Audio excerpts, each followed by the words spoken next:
Karen, you're encouraging.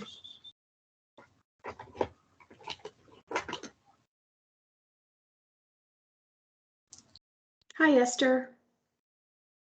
Hi, how are you, Denise? I'm fine, thank you. How are you doing? Good. Good.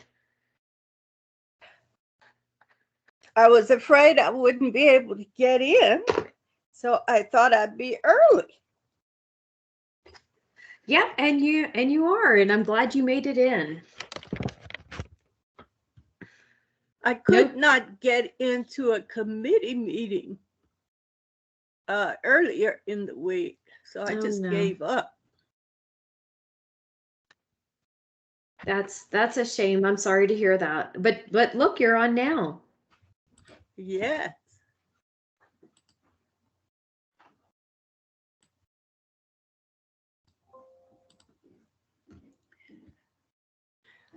How's your week going? It's good. I'm a bit confused as to why you're signed in as an attendee and yet you've got your camera and mic gone.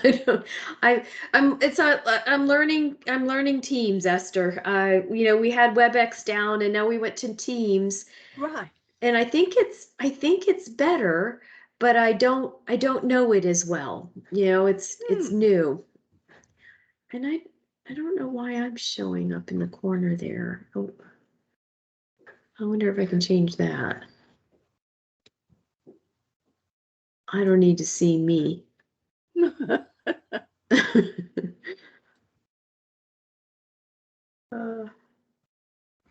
participants. Gallery at top, maybe full screen. No, that didn't help.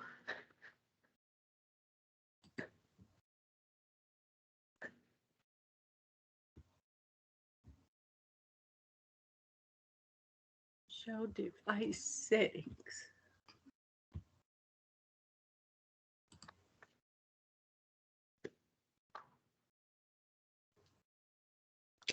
Well, we'll see how it goes. It's already recording. It automatically records. Oh, okay.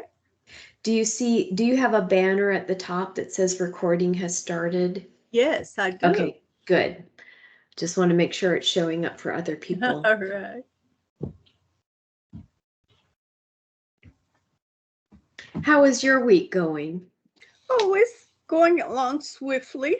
Yes. It's almost like December 1 comes and the year is gone. That's right. I agree. Yep. Hello, Denise and Esther. How are you? Hello, great. Hi, How are you Liz. doing? I'm doing okay. Denise, Good. did you get the thing that I sent, by the way?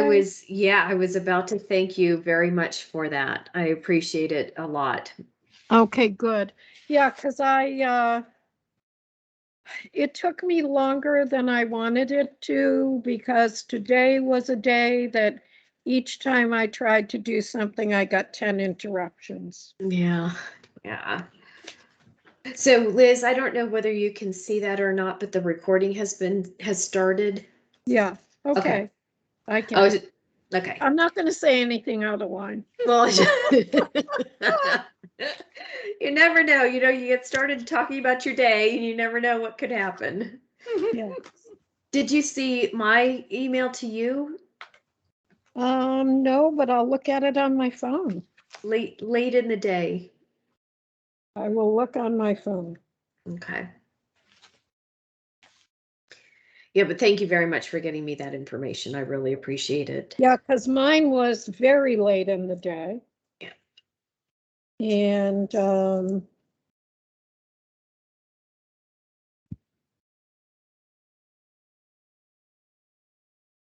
oh, yes, I do see that email. If you mean your email of 5:15. Yes. Congratulations. Thank you.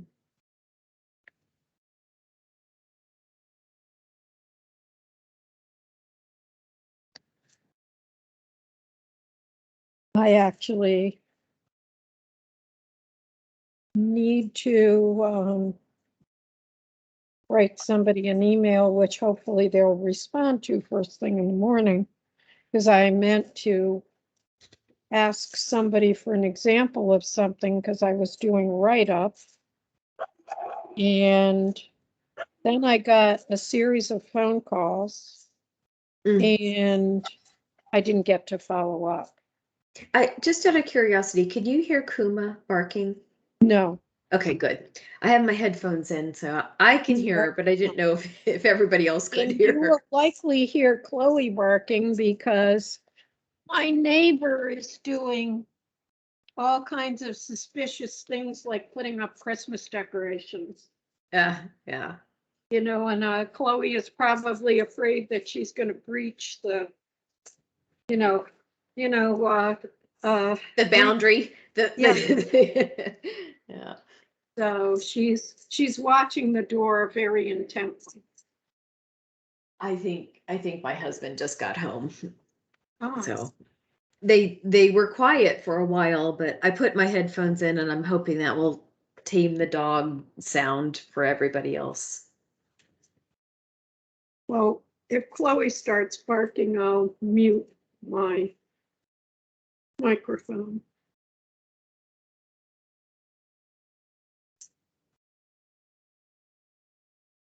But the best thing ever was I was in a meeting and somebody asked for a motion and my cat Socrates meowed. And so I guess he was making the motion for the person. That's right. I am not a cat. That's right. That was fun. It's one of the best things to come out of COVID is that I am not a cat. Did you see that, Esther? It was something that there were some lawyers in the courtroom and they were on a Zoom case. And apparently one of the lawyer's children had added something to the Zoom that made a cat face over the lawyer. Oh, And the man didn't know how to make it go away. Yeah. And the other people didn't seem to be too amused. But it was really funny. And he was like, I am not a cat. Oh, no, I didn't see that. That's cute. it was so funny. If I can find it, I'll send it to you. If Wow, it's great. on YouTube. I still find it very amusing. Well, I sent out a reminder telling everybody to start it. Yes, you did. Oh, good. Yeah. Here's Anne. Yeah, Here's yeah. Anne. Hi, everybody. She better Oh, send that on. Hi. Oh my goodness. She's I'm ready. dressed. I'm So- ready. You're very festive, Anne. You're more than festive. Yes. Yeah. We're having a party. Good for you. No, And look at the decoration. no, we're having a party, Liz. Ah, We. yes, I know we are having a party. I thought maybe having a separate party. Well, just on the side, my cats will be living it up. Well, We were just talking about that. Animals joining in. It is so fun, isn't it? When Yes. you just get to know everybody's life. definitely. I'm so disappointed that the NewsHour has gone back to in person because I miss Lisa Desjardins' cat. I want to know what's happening with the cat. There's this one guy, what is it? David Culp is a garden writer and researcher and a gardener with amazing place in Pennsylvania. And he gives talks monthly or more frequently, I'm sure, but he always introduces his dog in the beginning. Oh, yeah. Because he has a special still of the dog because he says at some point tonight, this dog will be part of the event, and I want you to know what it's about. And so sure enough, as though on cue, later on in the presentation, you'll hear Waldo just making some big ruckus. And everybody on the call goes, oh yeah, there he is. Oh, that's great. That's Yeah. great. Hi, I Barbara. started adding a picture of Bailey on my PowerPoint presentations because it's the same with me. And you know, if you're giving the presentation, you can't mute him. That's Right. true. Yep, that's right. That's Yeah. great. Hi, Barbara. Hi. Hello. Oh, hi, Esther. I see Esther and I see Ann. That's the extent. And you don't see me because, and now I get to whine, Okay. because in spite of the fact that they had my computer for 2 weeks, they couldn't fix the camera. They gave me detachable camera, which doesn't work. And Mhm. then they managed to delete, basically wipe all my files that were on my desktop. So I was not a happy camper. Oh, Liz, no. can they recover the files at all? They can't recover the files, but a lot of them were things I emailed to other people. So, you know, I'm able to recover some of them I'm myself. so sorry. It was the so app- frustrating. Ineptness is terrible. So Tia must be Tammy. There's Tammy somewhere. There she is. Here I am. I don't know where my video is. Oh, there I am. Nope, you're so there. we're really recording the Christmas party part of this. It's technically part of the public meeting, so Oh, dear. yeah. Oh. No okay. inappropriateness then. I was going to say no dancing on tables. That's right. That's right. Took me a couple extra minutes to find my Christmas sweater. Here, can you see it? Nice. Yes. Oh, yeah, I did. Look at this one. This one, it's the back that's really good. Hold on. Rudolph? Look, Yeah. it's a merry-go-round. Oh, wow. That's Fun cool. for your house. Oh, yeah. That is Get in a the carousel. merry-go-round. This was one of these situations where I admired my friend's sweater, so she took it off and gave it to me. Tammy, you've had a birthday since we saw you. I did. Do I look older? Hey, Google. No, but you cut your hair again. No, actually, I just got out of the shower, so I was okay. mowing up the leaves until like after dark. Yes, understand. Okay, You're Google. younger, Tammy. 20%. You're not older, you're younger. There we go. Yes, Yes. absolutely. I That's declare it so. I used to hate having a Thanksgiving birthday, but now it means that the college students come home for my birthday, so There you go. it's all good. Perfect, perfect. It's all good. And I like your hat, your Santa hat. I kind of need it. I had to turn the heat down to 48. I don't know how you all live there. 48 Yes. Well, we're, Fahrenheit. we're supposed to have 2 oil tanks, and one of them developed a leak. So now we run out of oil with some frequency. And because of Thanksgiving, they haven't stayed on top of our emergency situation. So we're just at the bottom. So we're freezing here. But that's okay. Brad's in Panama and he's very warm. Yeah. I guess so. Look at this mask, you guys. Oh, it's a beard mask. Oh, cute. Oh, goodness. To Ann, It's a mess. Can you breathe? It's very warm. well. Do you have, you don't have fire in your fireplace? I don't right now. I have a fake fire in my fireplace. We're echoing like crazy. I don't know why. Hi, Phyllis. And did you say you have one tank? And did you say that you have one tank? I think she said they only have one working. And it's empty?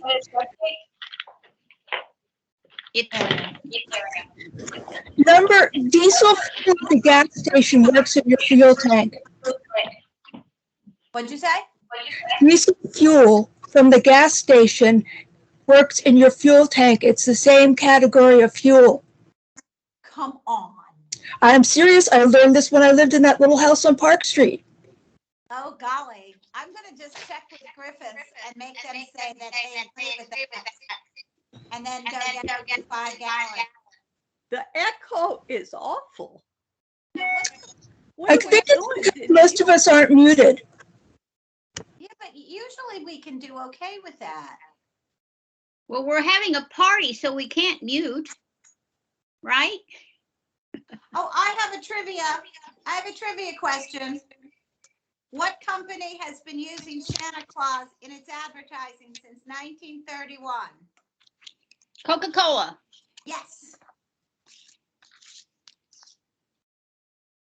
Which, in the Muppet Christmas Carol, who played Scrooge? You might not know that one. It's a British actor. Michael Caine. Who did that? Who said that? Me, Liz. Ah, good for you. Oh, I mean, that was my children absolutely loved.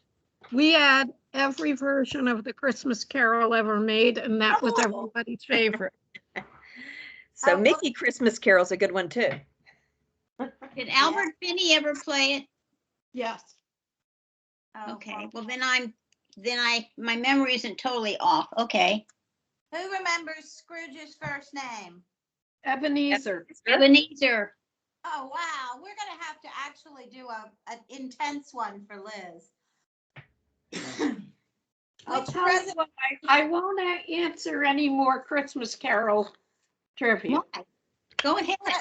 Which president had the first Christmas tree in the White House? I wonder if this is true. Grover Cleveland.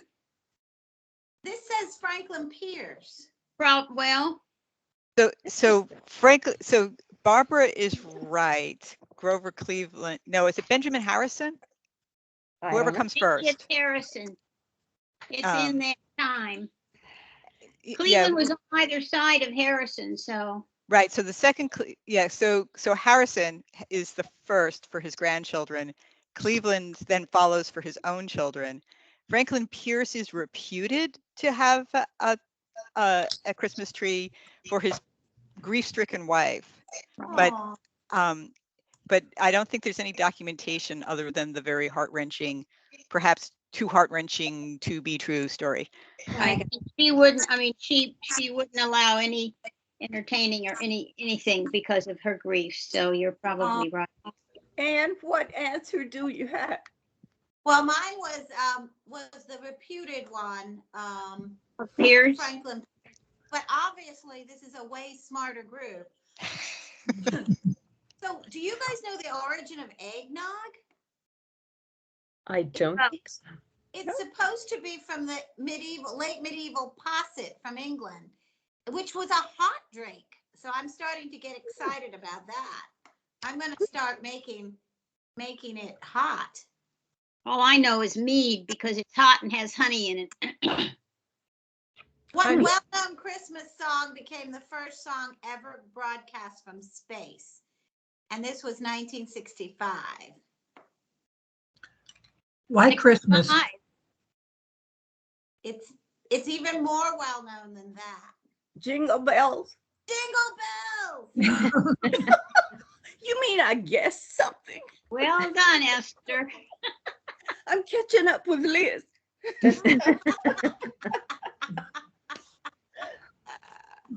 Oh, these are really cute. We do quizzes. Well, when we used to do teas in person, we would do Christmas time, we'd do quizzes.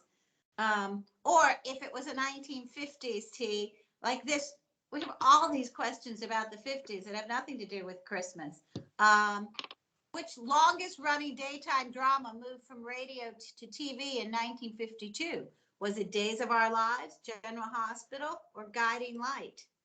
Guiding Light. Got it right. No idea. Why do you I guys had know? no idea either. So cool. It was Guiding Light. I know remember that my 'cause my grandmother grandmother watching. watched it. You guys are good. We're old. What? No, when I was a child, my grandmother would watch Search for Tomorrow and The Guiding Light. They were each on for 15 minutes. And then As the World Turns was on after that for a half an hour. And I had to be like 4 or 5 years old. And she'd watch all of them religiously. Yeah. Yep. That's the way it went. A 15-minute show. Wow. Yep. They had 2 15-minute shows. Who remembers when TV went off at midnight and with the Star Spangled Banner? Yes. Oh, yeah. Yes. Yes, And the Mary. flag was flying. Hi, Mary. Hi. You know what, Mary? When we were in England, it also went off just like the old days. You know, Yeah. Really? in a different time zone. Signed off. And it would go off, and sometimes they'd even do God Save the Queen. So funny. At midnight. Yeah, when it goes up. It- We used to have a Star yeah. Spangled Banner. And then we'd have all the colors, you know, like the rainbow, but all the colors would show up on the screen. Mhm, mhm. All right. Is Mary wearing a Christmas sweater? I have to know. I got It's my red. red boots on. and Mary, my I can't cardinals. see you. It's not your fault. It's just this webs. I mean, Look at seams. that. See, Oh, very nice. cute. I got my little cardinals. And my yes. I have my snowflakes. That's the best I could do. That's good. Well, none of the gentlemen have joined us. Surprise. Can you guys see me? I cannot see myself. Is that Lynn? I see. I hear Lynn. you. I see. I don't see you, Lynn. With Let me go back. I'm little in the right-hand lower corner. Yeah. Well, It's that's like a not that- 2-inch block. Well, I'm I down don't there have too. I think, isn't that where No, your my cell camera's is? on. My mic is on. Well, how do you get everybody in? You don't. You don't? I So don't. gotta pick and see choose who I'll see. No, Esther, you should be able to go to gallery view. If you go to the 3 little dots, the ellipse, and click on that. 3 little dots. Yeah, Well, it says gallery, yeah, and then I've got 8 of you but on I this. only see 4 people. oh, if you check gallery, you can't see more because I can see everybody. And mine doesn't have gallery on my 3 dots because I'm on a Mac, I guess. Yeah, I think that's Are you on a Mac? Esther, mine says large gallery. Right. Yeah, that's what mine says too. That's what I'm on, and I see more. I don't know if I see everybody, but I see more people. Yes. I Oh, even there we see go. me. Thank It's you. fascinating because I don't. Elise, where do you see large gallery, honey? There's that annoying rectangle that blocks the bottom row of people. Right now, it's Mary. There's 3 ellipses in the sort of the middle. Right. You click on that, The 3 dots the 3 dots. says more actions. Click on that, Okay. and then in the middle of the menu is gallery, large gallery, and together. I don't have And that. remember, Mine well, says do you have anything that says has a grid with lots of smaller boxes on it? keypad. I can see some of you guys. I just can't see, like usually, like maybe I'm up in the corner or something, but I see nothing that says gallery. I see show device settings, show meeting details, enter full screen, raise hand, show background effects, keypad, stop recording, turn off incoming video. That's There- what. And That's that's what what I I wanna have as well. For some reason, our computers Uh-oh. don't let us do it. Because that's what I have as well. I put you all together and you're in an amphitheater in the woods. In the woods. Well, on Mary? my after meeting She's in been having some eggnog already. No. No. Now, I would get together. we are being Don't see recorded. this. I'm going to go out and come back in, guys. It won't do, well, go ahead, but can people see me? I'm in a little box in the corner. Yeah. I I see see you. you. So I really thought we'd be in person this year. I've never been to an in-person, holiday gathering. They are so much fun, Tammy. We never have a meeting. That's what happens. And there's so much eggnog and food that we never have a real Oh, meeting. I want to be. That was about 25 years ago. Cheryl is listening. We do have a meeting. We do. But Mike brings this great onion casserole and That was delicious. Chicken. Elise and I brings bring this bars. wicked shortbread. Right, Elise? Your I love shortbread. Oh, yes, Mm. we have goodies. We have salad, and Steve brings Popeye chicken, and what else am I missing? Naomi used to bring kugel, and so did Jordan. Oh, Popeye chicken and biscuits. 2022. 2022. Oh, it's such fun, and it's good.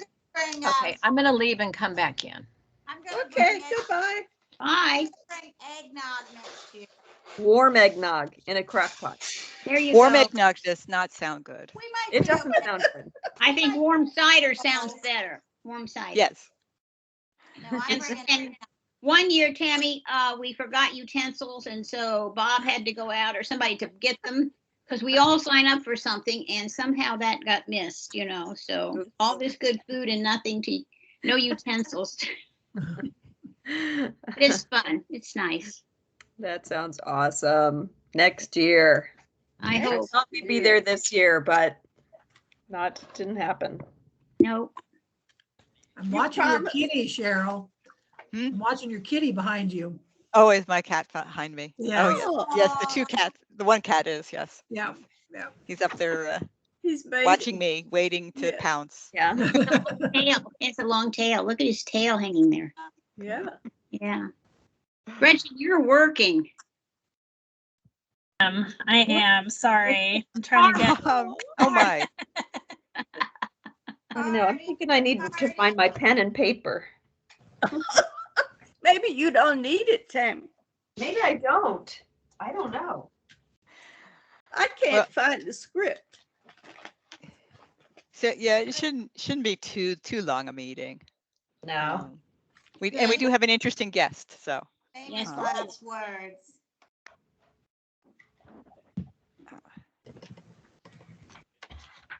Cheryl and Maybe Tammy, I sent you an email that REA sent. So look at it. You guys need to make a decision. Okay. Oh, okay. Okay. Yeah, I saw that Got it? you sent it, or Yeah. I saw him. I haven't had a chance to open it up and look at it. Yeah. See, no, I can't find my pen. I can't find paper. I can't find my phone. It's okay. We're still partying. It doesn't Yeah, matter. but I have my Christmas sweater on, so all is good. No. There's That's the important part. There is a caller Hi, that just Barbara. joined, 703-302. Could you state your name, please? Yes, Steve Sherman. Hi, Steve. One Hi, day Steve. I'll remember your phone number. Hi, Okay. Steve. Hello, everybody. Hi. Hi. Hey, Merry Christmas. Merry Christmas, everybody. So Denise, he shows up as +8. So I see +1 703-302. That's what I see. Oh, the whole number. Well, I see +8. Yeah, That doesn't make sense. Yeah, it's interesting Hello, because Barb Peters. I see a plus with a 94 at the end. That's Faith. Hmm. That's Faith. Yeah. Yeah. Very good. All right, are we gonna sing? Oh gosh. Well, how do you get I how do can't you get sing. the bar off the gallery? Lynn can sing, I think. Yeah. Yeah, I'll What's just that? mute myself. I said, Lynn, you can sing, can't you? I can't. The Well, bar I can't to carry a start the tune. volume. We could do Rudolph. I just did a funeral for somebody who never learned the words to Rudolph. How was that for a mix? There you are, Lynn. Yes, You're I there. know. We see you. I'm back. I'm back. Good. Yeah. But So Rudolph was invented in 1939. okay. So I just want to say welcome to Christopher. Thank you for joining us. We're still in the social part of our meeting. We haven't started formally. So welcome, and you can put on a Christmas sweater and join us. Here we go. Oh, that's cute, More, Tammy. 8 more minutes, Chris. Yeah, do you like my It's penguin? the penguin. Oh, very clever. Love it though. He's Katie, but for the meeting, I won't let the pom-pom show, so keep it above board there. Gotta be serious, meeting serious. Oh, we're not serious now. I'm keeping my hat on for the meeting, Are you? which means it'll be on you forever. Well, it's because your house is 48 degrees. Tell the truth. It's going to be warmer tomorrow. Yeah. Really? Actually, your Today? Today was it's gorgeous. warmer outside. Yeah, it than was. Barbara. my house. I said, hi, Barbara, squared there. You're on top of each other in my pictures. Barbara. How do we right. move all those boxes? How do we move all those boxes? Isn't it funny? I don't know. My little bar is over Mary and Phyllis's faces. And mine's over yours, Esther. I can't see you. And sweetie. mine's over That's Ann's. dreadful. Yeah, the bar is a little unfortunate. Definitely. I think it depends who's talking. They could turn it vertically and No, you know, it's just, it wouldn't I be, can't. It's just there. yeah. Very Yeah, don't. pretty. Yeah. Yeah, It's not ideal. At least in Zoom, you can move it, but this one is annoying. Yeah, this Now one it's is blocking annoying. Mary and Phyllis for me. What's that? Right now, it's blocking Mary and Phyllis on my screen. Mine Right. too. And Well, it that's blocks good. Ann. That's How fine. do you get to see everybody? I still haven't figured that out. You I don't can't. think- I don't The think you can't can. see little everybody? dots. Well, then that's stinky. We could do like 16 and 20 on Zoom. Well, Yeah. but this is better than WebEx. You all. Right. I'll ask Mr. Together Dan. mode. Does ARB have this, or are you using WebEx? The ARB uses WebEx. Oh Lordy. Okay. Is everyone happy with it? I we're wasn't as unhappy I think with we're it. as happy as one can be given the circumstances. Right. I would agree Zoom is probably the best, considering I use probably 3 or 4 during my work day, depending on Yeah. what agency I work with. Hey, Right. Chris. We're Speaking kind of of which. tickled. Hello, Chris. Hi, Jordan. How are you? Good. How are you? Well, how Jordan, do we're we move here around too. to see the other Jordan, people? we don't Yeah. see you yet. Hi, You don't see me. I see you. There he You is. see- Oh, You're there he just- is. Somebody just got bumped. You just There he bumped is. us and he's our guest. He just bumped. No, Chris. Christopher's still there, at least on my screen. Not On my Chris. screen, Look you at is. him. He's Oh, turned Mary his head. moved up. Oh, there you are, Chris. Chris, I it's think nice it depends on if you're talking, if you jump into the main screen with Oh, Teams. that's what, Exactly. Oh, that's, yes. well, that would never be me. Nobody- Hi, everyone. Nobody's jumping Happy on my Hanukkah, screen. happy holidays. Whose voice is that? Oh, that's That's Sue. Hi, Sue. Yes, you know, so the talker is jumping into the middle screen now. Well, then let's see what happens if we sing in unison, if we all jump into the middle. Rudolph the red-nosed reindeer, had very shiny nose. Oh, come on, you guys. And And if you ever saw saw him, you would surely say, I gotta say, you guys' meetings are far more fun than the ARB meetings. I We remember do this every month. wild group, Chris. Chris and I have emailed, but I've never seen him and he's never seen me. But I wanted to assure you, we're really more professional than this sometimes, but This is the holidays party. have come.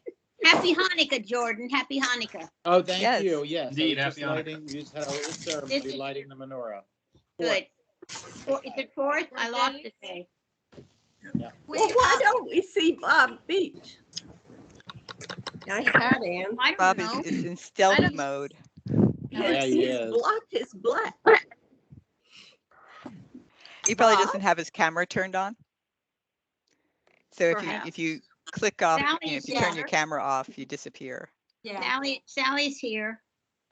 Does Chris, do you understand this is our holiday party? I do. I Yes. know it's your holiday. There's a few giveaways, Anne. I think you've got maybe one. It's not the meeting. Yours and Mary's sweater. Okay, good. You made me miss the fact that we used to do That's snacks and stuff for our ARB meetings in the holidays too. And Yes. I don't even think it's even an idea to do something like that for the ARB Yeah. meeting coming up this month. So Chris, you should see us in person. Yeah. It gets worse. No, but in fact, we do want to have a meeting in person because we did that a few years ago, Chris, and it was really. Is that an helpful. Angels too? Didn't That you would be cool. Didn't you enjoy that, Lynn? You What's were that, honey? there, When we had our joint meeting with the ARP. Oh, yeah. It was a fabulous meeting. To all that. We had homework assignments and everything. What I definitely think we should. We've had a lot of changes in faces too on the ARP. Yeah. Quite the shuffle of folks. So it could be the thing to do. Well, after we get through this crazy month, maybe, you know, plan something. I think it's a great goal for 2022. I do too. You actually have faith it's getting better, not worse. Yes, I am ever the optimist, so I hope it's getting better. I think so. Are you going into the office yet? We set a potential mark of maybe sometime in February or March, but it's still tentative. Obviously, Omicron has set some new evaluations, but Yeah. we have. I work in DC for those who don't know. So my agency has folks from Maryland, DC, and Virginia. And so we have to balance all those areas before we decide who comes in. Yeah. And I haven't been in the office in almost 2 years. So. Wow. And Denmark has re-locked down unless you have a valid reason for coming, and grandparent is not one of them. Oh, wow. So it's 2 years and Oh, I think it's going to be a while yet. My Hillary said today everything is crazy over there. Everything's getting locked down. Yeah. Barbara, you have Germany, grandchildren which in is where my Denmark? daughter is. Same thing. They might go into lockdown again. She sent me something today. I did not know though where she lives. Freiburg is Pfizer headquarters. So it's real exciting right there. And a lot of people are in town working on some kind of, pill to cure coronavirus, which is exciting. In And there's in big- Germany? In Yeah, Germany? yeah, in Freiburg, yeah. Oh, the antiviral pills. Yes, that'll Yep, be, yep. if that is successful, that'll be wonderful. Now, my wife and I's parents live in Georgia, and they're very upset because they have not gotten to see their grandson much, and we now have a second on the way in January. Oh, And congratulations. the likelihood Great. of getting to see her much is also going to be very limiting. So. Yeah. Yeah, and some of these little ones have only ever known masks. Mhm. That's right. That's well, and I right. feel like I'm losing. 2 years with 4 of my grandchildren is huge. Yes, You it know, and I don't know how much longer it's going to be. So yeah, it's very frustrating to have family elsewhere. Yeah. Cheryl, it's 7:30. All right. The party think- pooper is telling you it's 7:30. Yeah, it's 7:31, so now we're officially late. All right. We will call our meeting to order because I think that we do have a quorum at this point. So I'm going to call to order the Fairfax County History Commission agenda, meeting for Wednesday, December 1st. And I believe that we've actually been recording all this time, Denise, which is going to be interesting. I thought we were supposed to be off the record the first half hour. Yes, that was supposed to The be. recording started when I jumped in. That was 10 minutes after you started. So we have to go through our standard COVID special motions, starting with the audibility of members' voices. To conduct this meeting wholly electronically, the History Commission needs to make certain findings for the record to evidence our compliance with all applicable laws. These motions address this compliance. First, I'm going to conduct a roll call and ask each board member participating in this meeting to state your name and your location. I ask that each of you pay close attention to ensure that you can hear each of your colleagues. Mary Lipsey, Mary Lipsey at Braddock District. Gretchen Bulova, Gretchen Bulova, Fairfax, Braddock District. Carol Herrick. Oh, Carol is excused. Subi Mehdi. And Subi may actually also be out of town. Elise Murray. Elise Murray, Vienna. Barbara Naif. Barbara Naif Reston. Ann Stuntz. Ann Stunts, Vienna, Hunter Mill District. Steve Sherman. Steve Sherman in Franconia, representing Lee District. Phyllis Walker Ford. Phyllis Walker Ford, representing Lee District. Barbara Peters, Barbara Peters, Annandale, Mason District. Robert Beach. Bob, I thought I saw you come on before. I did too. His little circles here. All right. I'll come back to you, Bob. David Meyer. I haven't seen David come on yet. He's said he couldn't make it tonight. He responded to one of your emails. All right, I missed it. Ann Barnes. And Ann is okay. We'll come back and see if she's going to sign on. Sally Lyons. Sally Lyons, Colchester, Mount Vernon District. Okay, Sally, thank you for coming tonight. Yes. Tammy Manorino. Tammy Manorino, Mount Vernon District. Sue Kovac Schumann. Sue Kovac Schumann, Mantua, Providence District, and I have lentil soup all over myself. Oh, can we have some? Very party, very party. Lynn Garvey Hodge. Lynn Garvey Hodge will be representing Springfield District next month, likely an at-large commissioner or a Historian 1 commissioner. Yeah. Jordan Tannenbaum. Jordan Tannenbaum, Fairfax, Virginia, representing Springfield. Esther McCullough. Esther. I know you're there, Esther. She's walked away. I see her down. Robert Beach, are you there? Can you hear us? Can you speak? There's Esther. Esther's back, I think. Oh, Gretchen just came back. So I'm not sure about Bob. Esther, hi, just say we're just doing roll call. Esther in Sully District. Okay. All right. Cheryl, Bob has called in, I believe. Okay, Bob, are you able to communicate with us? Yeah, if you can hear me, I can. Yeah, we can. All right, thank you. Fairfax.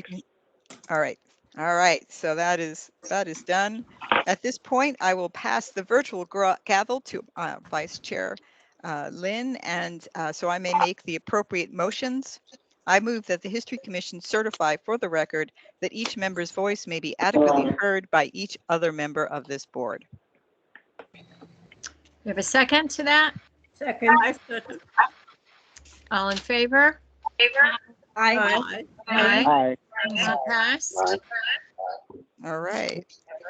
Second, I move that the History Commission certify that the state of emergency caused by the COVID-19 pandemic makes it unsafe for this commission and the public to physically attend this meeting in person, and the usual procedures cannot be implemented safely or practically.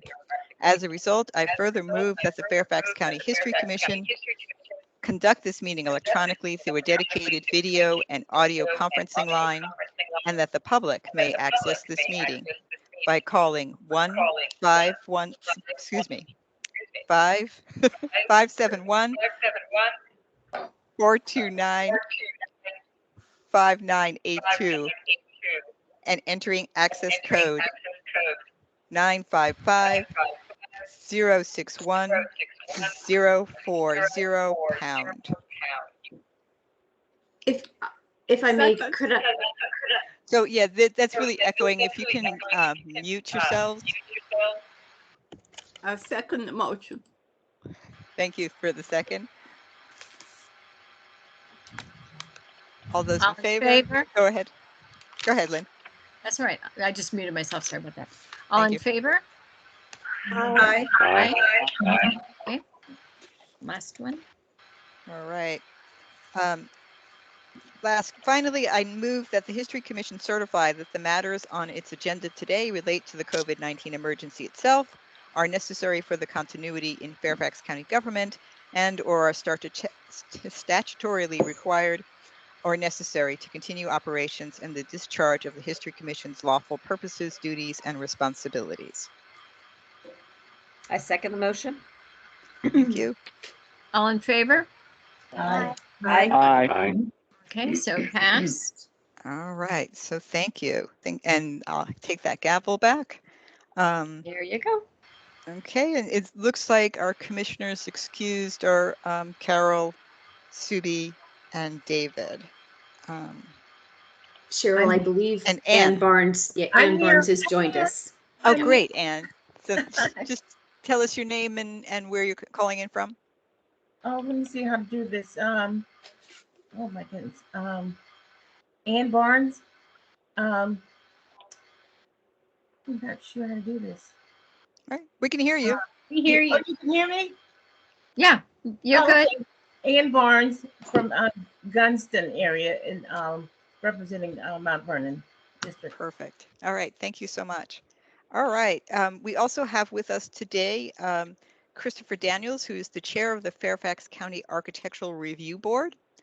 Christopher, thank you so much for coming tonight. And Chris has got a presentation for us on Lake Anne. So I'm going to turn that over to you, Chris.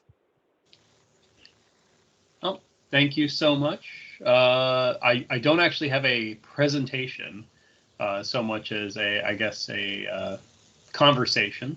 Right. I believe Denise and Elise have shared the letter that the ARB sent out at the end of last month to Supervisor Alcorn, as well as to the newly appointed association president of the Lake Anne Reston Condominium Association, or called LARCA most commonly.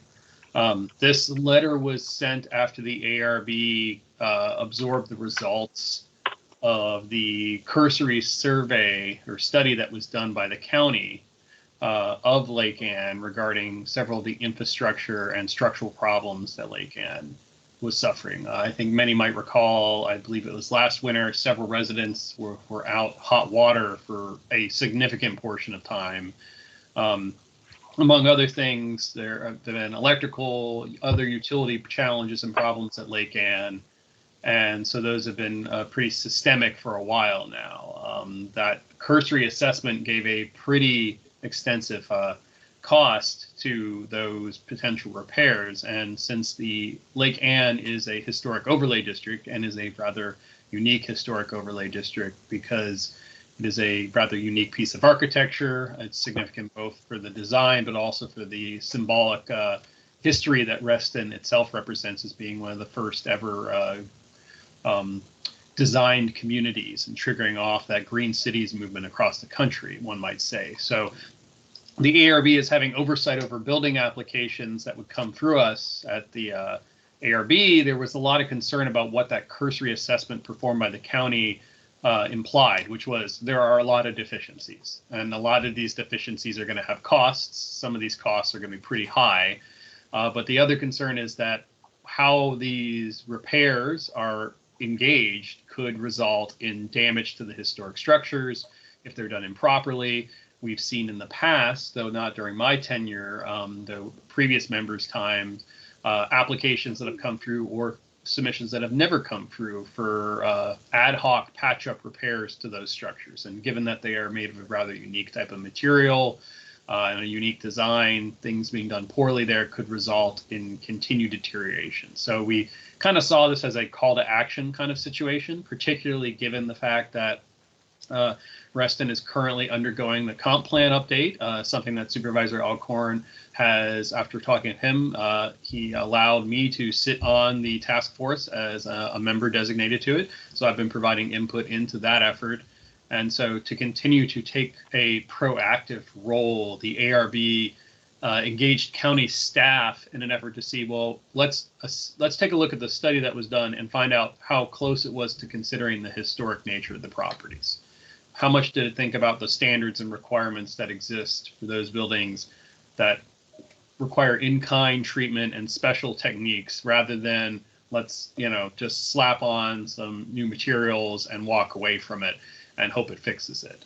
So we were trying to be at the forefront of that. So Denise actually got some quotes for some potential additional studies. Her and I actually also held a meeting with the state to talk about other grants and funding mechanisms that potentially LARCA or the county might be able to avail themselves of, because the county was even considering ways that it might aid the condominium association in potentially doing repairs.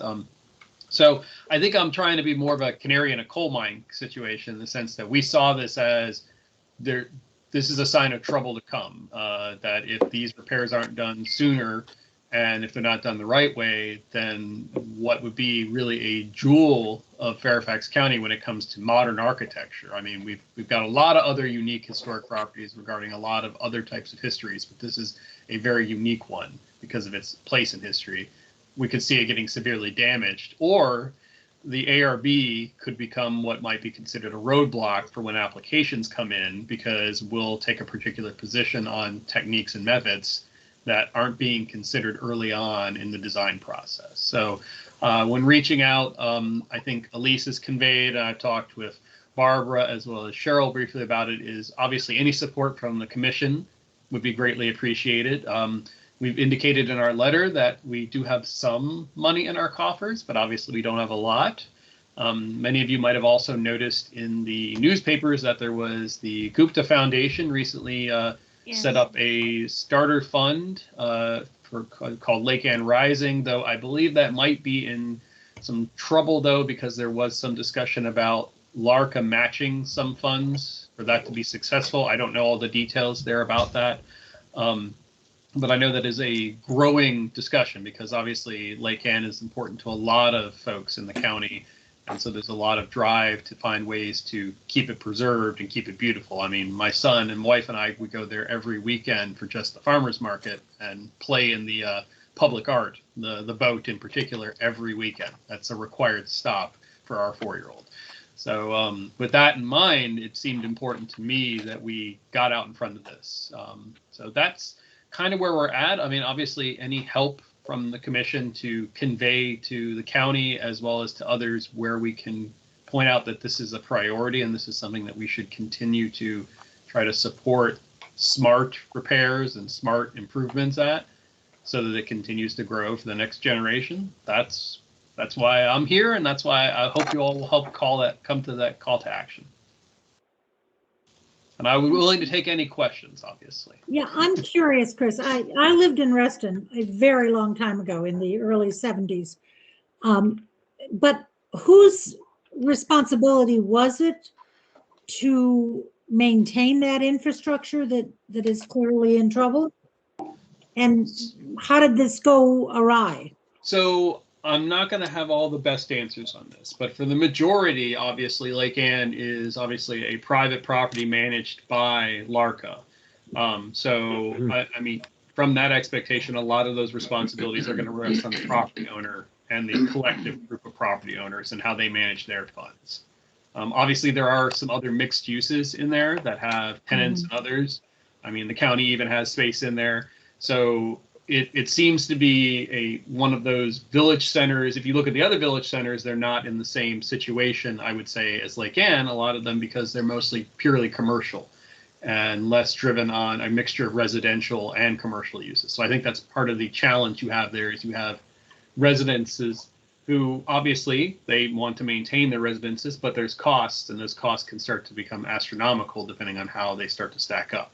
How that got that way, I deign to try to give a full analysis without being taken out of misunderstanding by someone who might say I'm placing blame where it might not be. All I know is it's obviously, when it was built, the infrastructure needs to be maintained, and it seems like the maintenance that was needed has not always been occurring.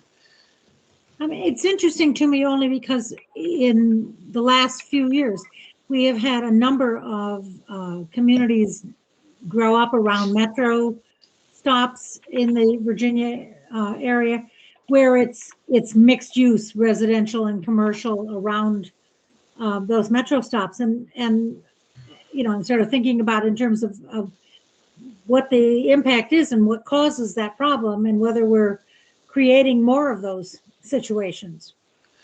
I would say there's another parallel with the type of construction Lake Ann is made of, with the concrete construction. If you look at a lot of the metro facilities as well, it requires a lot of continual maintenance. It was a new material at the time for building buildings out of. And if you look at other similar types of buildings across the country, if that maintenance isn't there, then concrete can spall and crack. And obviously we've got a wild array of winters we get here. So you get ice jacking. So it's some of these things that routine maintenance can help maintain. They can also be fixed. And that's part of the concern we had about what code the county was reviewing it under, because the county has obviously current building code, which is new construction, but the existing building code does provide accommodations for historic structures. Right.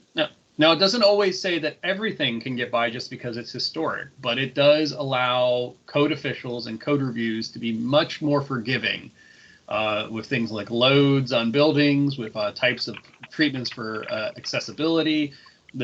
So that was another concern we had with how the county looked at it was, did you look at everything from the perspective of we have to meet current modern code, or is there flexibility to accommodate that someplace? When it comes to infrastructure like utilities, I recognize that if you've got to replace boilers or water lines or gas lines, those just have to be replaced. Those are things that are fundamental to keep any place functioning, but they can also be done the right way.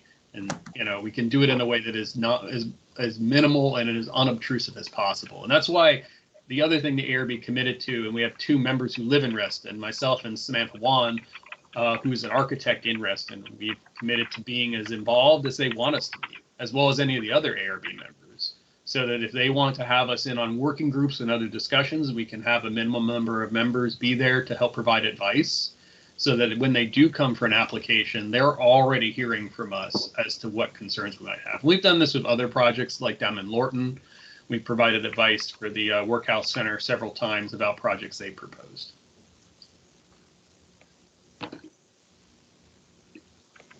Hey, Chris, Jordan here. Just curious. I think I'd recommend that we, to my fellow commissioners, that we come out with a letter with a motion of memorandum, a resolution of support for what you're trying to do. And it didn't help us with the Association Drive, but have you been in touch with Preservation Virginia, and might they make this one of their endangered properties? So I have not been in personal discussion, but our letter should have been sent to Preservation Virginia, I believe. If it was not, I tried to send it to the largest range of groups, but you're right. I think it does need to go to Preservation Virginia as well, because I definitely think it would fall into their list of properties right now. Right.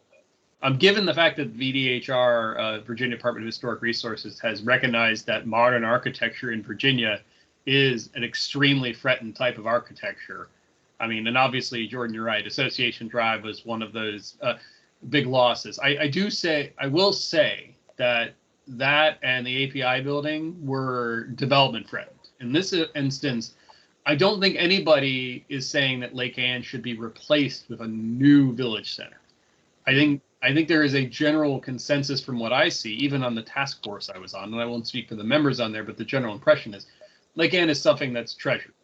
And so more it's the question of how do we get as much community support given its complex ownership and operation. Is that county partnership? Is that outside partnership? And we saw that a nonprofit wanted to help.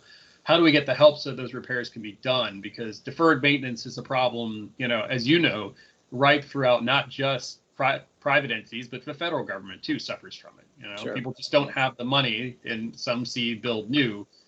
So that is a challenge. So I definitely be happy to send that along to them. I think Denise and I can easily do that. I noticed that we've already seen some of the problems with the 1800 courthouse. Cheryl brought information there, so we have taken a position there how important it is to address the maintenance. And with Lake Anne, part of it is just aging. It's in 1960s it was constructed, and so beyond everything else, it's the aging of the infrastructure. So, and it's not only important in the county, but it's nationally and internationally recognized as the plaza, the design, the purpose, everything. So, as you know, I'm very much in support of the commission offering support through a letter to Supervisor Alcorn and the board, urging that there be a support for a supplemental study. If that's the first step, is that right, Chris? Yes. I think at a minimum, if we had that, and several of the estimates we got would then provide further recommendations. The supplementary study would look at it specifically from the historic property perspective, as well as what types of grants or other preservation incentives, tax credits. And that is the benefit that this property has over, let's say, a county property, where they can avail themselves much more of tax credits. Right. And so one thing VDHR automatically recommended is they need to have a good accountant or tax attorney on hand, or access to one, because a lot of that could be availed upon to kind of cut down on some of the costs and some of the preservation work that they might do, which would benefit the infrastructure work at the same time. That's a unique challenge that would be faced there. As well, we were reached out to by, as I said, the Gupta Foundation that set up Lake Ann Rising. They reached out to me, noting that we mentioned the cost. I will say the costs for the potential supplementary survey were not that overwhelming, though we did kind of make it very clear in our letter that while the ARB has some funding, we didn't want to. The membership made it very clear that we shouldn't be the ones stepping up and fronting the bill for something like this. We would hope that there would be others that could provide that. I'm hoping to have a conversation with Supervisor Alcorn in the near future, as well as LARCA has indicated they want to have a conversation. So my idea is that this is a cooperative idea, kind of in the same spirit of Reston, that it's a community-driven initiative, that if we get all those parties together, then we can find a way to do that and also potentially identify what other work can happen. Because I think there's many types of projects that could be initiatives. There's the infrastructure, which has a large price tag and is something that as a commercial development that's mixed use, they're going to have to prioritize for residents. But there's also things that are lower priorities that maybe there could be other folks that could benefit. The art in that community as well is, and I mentioned this during the Reston Task Force, we've been updating the public art section. One of the caveats I've made is that the proffers accommodate developers providing funding for maintenance of existing public art, because we have public art in Reston that is historic, that is slowly falling apart because, you know, the original designers are no longer there maintaining it, not like the modern stuff that comes in. Right. I was speaking with Shelley Mastron at the Reston Museum the other day, and they have, you know, you copied them on the letter, and so they're sharing it just because of the importance and spreading the word. So that's a small step, but it's something. If it's going to be a collaborative effort. So at this point, a motion would be good, and when you get closer, perhaps the commission can discuss, you know, helping to support in some financial way. But at this point, it would be helpful for us to acknowledge publicly that we're in support of this, correct? Yes, that would be greatly appreciated. And obviously, if there's any membership from the commission that would also want to take part in any task force or other groups that could be stood up, we would love, I would love to have any boards, authorities, and commissions possible providing input into this decision. So I think we committed, obviously, from our membership, if they want our support, we're happy to provide it, our expertise. And I know the History Commission has a broad spectrum of expertise as well. And it's not just, you know, architects and preservationists, but it's also historians and folks that are keepers of the history of things that are important too, to make sure when we're prioritizing what we think about. So that motion would be helpful to convey all of that if you could. Okay. Bob Beach, do you have anything to say? Yeah, just one question. Has the letter already been sent out? Yes, the letter has already been sent out. Okay, well then, you know, I don't. Not the History Commission letter, but the letter that went to Supervisor Alcorn. That's correct. If the ARB's letter has gone out, I have no comments. Okay. And I'm not sure if everyone saw that letter. Denise, was that sent to everyone, or what? Or did I miss that opportunity to do that? I am not sure, Cheryl. I think I just copied you as chair. Okay. So if there's general interest, I will send that out. In fact, I might be able to do it now while we're talking. My copy came from you directly, Chris, and so Yeah. Yes, but you and I have been corresponding so much, Barbara. I felt like you definitely needed to get it. So I appreciate that, and I shared it with Bob, and then Cheryl and I have talked. So. And then I apologize for anyone if I spoke a little too vaguely about the letter, but the letter was fairly pointed about we're concerned. Right. And it highlighted those concerns rather adamantly about we want to help whatever way we can, because I think that's something we've learned from the API building and Association Drive and other projects in the county is if we're behind the situation, it's usually, okay, what can we do to remember the property? Yeah. If we get out in front of it, then it's what can we want to be out proactive. And that was the goal. So, here.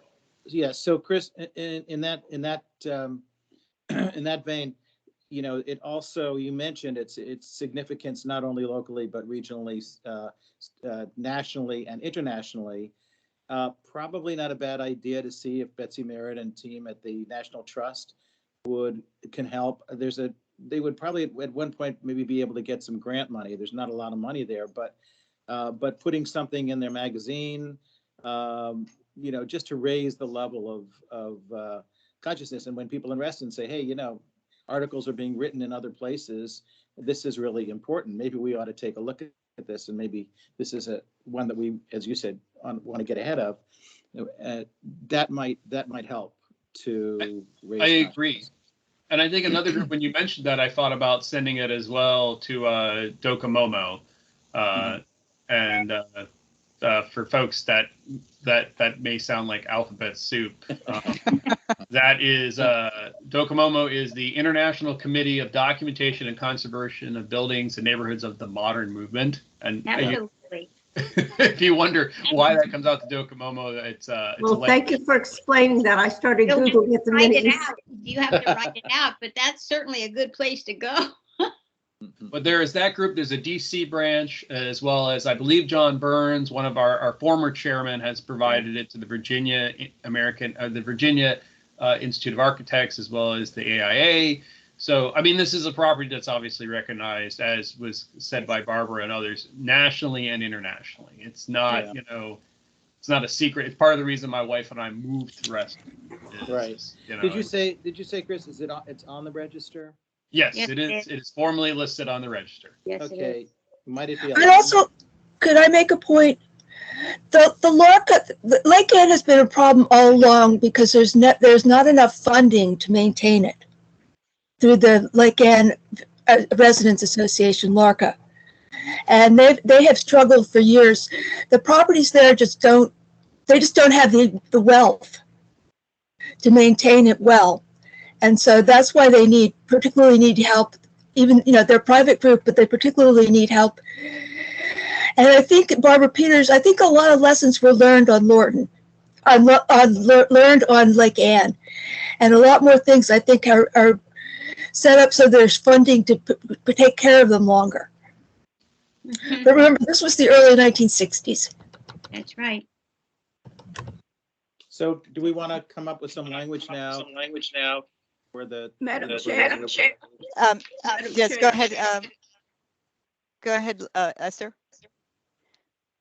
Well, I appreciate Christopher's presentation. Oh, I've got a bad echo, huh? I think it's tradition for this group to review a matter and then decide what to do at the next meeting. Is there time or what are we talking about here? Because all of us have not seen the letter you referred to, and that would give us an opportunity to review, ask questions, or whatever we need to do. Do you have a timeline on this, Christopher? Well, obviously, I definitely don't wish to stand on any ceremony or tradition of the History Commission, how you all process and handle motions and responses. This is an ongoing challenge. Obviously, the sooner the better. I would never not say it that way, clearly. But I've sounded the alarm to the county and to others, and I'm going to continue to do it. So the problem is not going away. Obviously, the sooner the better, but I'm not going to, Elise might have more input because she's our ex officio cross understander of the two boards.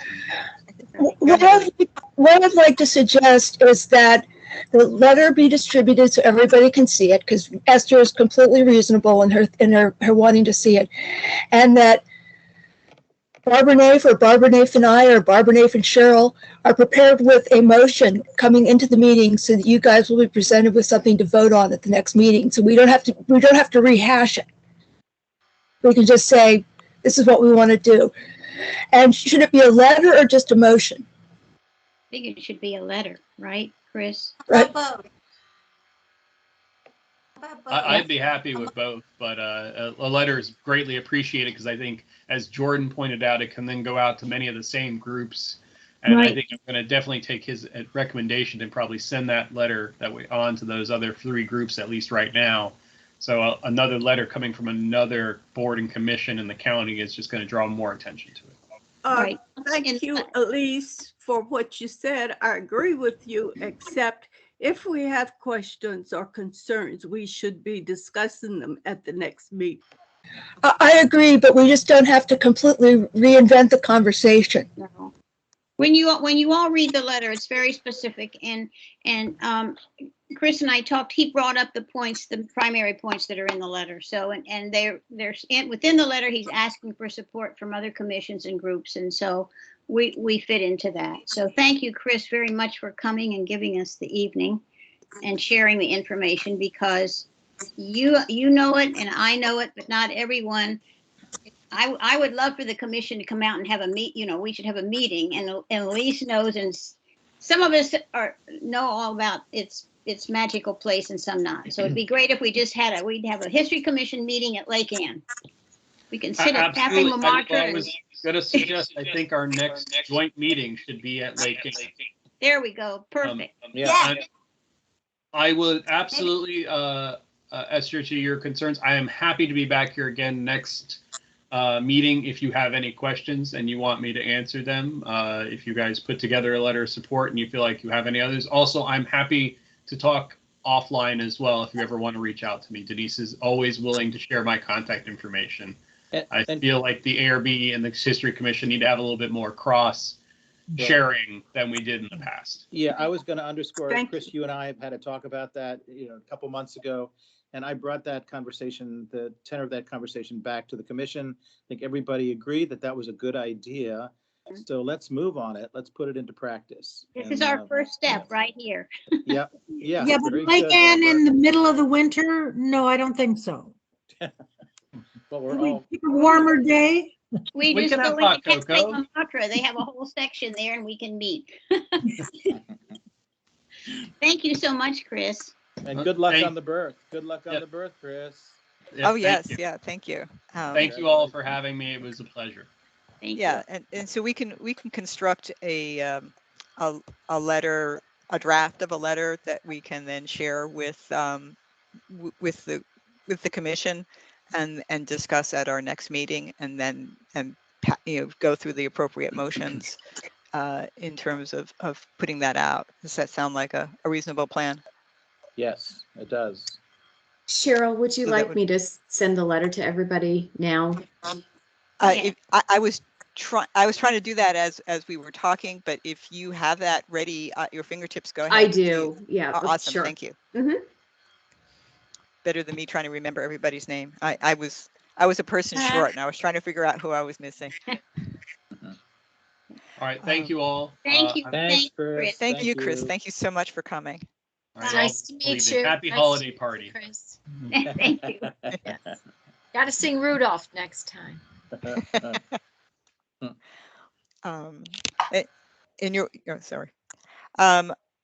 So when we're going to move on to minutes, I need a motion to accept the minutes and pay the clerk. I move that we accept the minutes and pay the clerk. Second. Okay, Barbara seconds. All those in favor say aye. Aye. Aye. Aye. Aye. Any opposed? Any nays? I should have asked if there were any kinds of changes, but we should have gotten those settled out already.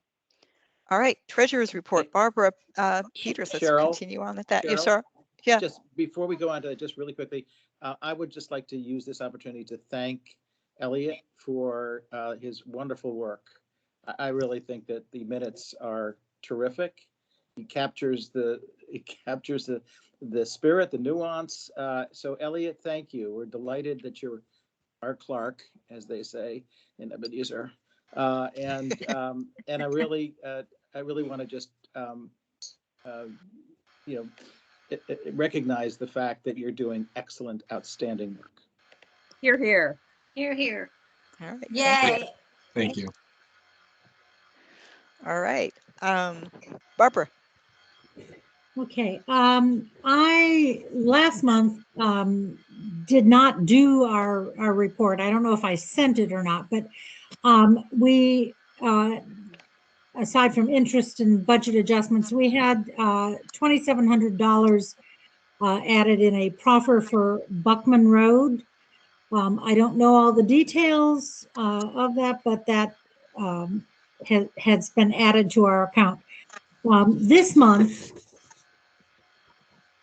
I have mystery money. Denise and I have been trying to investigate. Somehow, $2,695 joined our account under budget adjustment. And I've sort of learned over the last 3 years that budget adjustments, of $2 or $3 because, group purchases or shipping changes or, what have you happens. But I'm struggling to find the answer to why we got $2,695 added to our account. So that is in there. It's in our total, but it's still under investigation. Our expenses for this month, the James Lee marker bill was finally paid, and Elliot was paid for the October minutes, from what I understand, and the African American survey contribution cleared our account as well for $7,500. So our ending balance at this point was $58,994. In terms of our conference account with the Park Authority, we hopefully, Lynn has now paid vaudeville. There was a little mix-up in terms of who the county paid for this, but hopefully we're getting it straightened out. But it takes our balance down at the Park Authority to $1,690. Okay. All right. Thank you. Any questions for Barbara? Thank you. All right. Barbara, I haven't sent that in just yet because I've had some other issues here to deal with, but Okay. yeah, I will take Well, care I of do it. apologize. They can't tell me why in the world they sent the check, the county sent the check to you instead of to vaudeville, but We'll get it straightened out. It's okay. Hopefully I understand. As long as you know, I'm not going to run away with the $100. Oh, I don't know. That sounds like mad money. All It right. could be. Okay, moving on to unfinished business. Sue, do you want to give a quick update on our Confederate Names Task Force? Oh, And I can okay. chime in. I'm still tired from last night.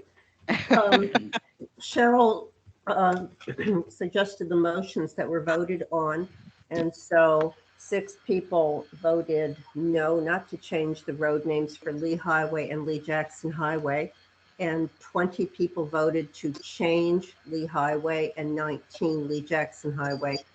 There were 2 media outlets, I believe, there last night, and so I read some of the reports. It was less tension-filled than I suspected it might be, but now we have to come up with names, alternative names perhaps, or other things. And it's still a valid concern that many of us on the task force have been asking questions about the cost, because a lot of the survey and emails and citizens expressing the idea about $1 million or $4 some million just to change signs is frivolous in these times. with rising costs of gas and everything else. So I think Cheryl also brought that up when she was asking a question last night. So, we're doing this and we're saying that county board is not asking us to worry about cost. It's asking us to suggest some alternative names to recommend, and they ultimately will decide what to do. But right now it's kind of down to the crunch and doing the report and including all of that information in it. And we, Cheryl and I, did not volunteer to be two of the people drafting that report. I think stepping back and doing our part at this point makes sense. And the suggestion about having a professional write about the history of those roads at some point is going to be part of that report, I hope. And we don't know who that will be, and I don't think necessarily that the History Commission needs to be involved with who that professional person, that historian, will be. Yeah, I hope that perhaps in the course of our next meeting, I can actually, that we can formalize that, put forth a motion for the task force to include that in their recommendations, because I think that really is important, that we show that we're not abandoning history here and that we can actually do public history so that people do know the history of that road in its entirety, those roads, plural, all aspects of it, not just the modern Lee Highway, but the older Lee highways as well, and who all was affected and the many different communities that were affected. I think, yeah, sure, go ahead. My question, I wasn't quite clear, Sue. You gave a different number for Lee and Lee Jackson. What was so this is reflective of the task force. Of the task force. One person abstained. On Lee Jackson, but not on Lee. Jackson. Mm-hmm. So other than that, the total opposed was six opposed out of your group, and the rest of them either were for the change and there was one abstention. Correct. Okay, thank you. Thank you. One abstention for only one of the roads. He split. Right. They split their vote. Tammy. I had a question. I apologize if I missed this somewhere. I was interested in the outcome of the county surveys and how that would, how did they come out? How is the data analyzed, and how is that included in the decision, if at all? Yeah, I can share that information with you. Unfortunately, it did not come out, in time to affect our deliberations. I gave you some insight into some of those comments that I had available, in November.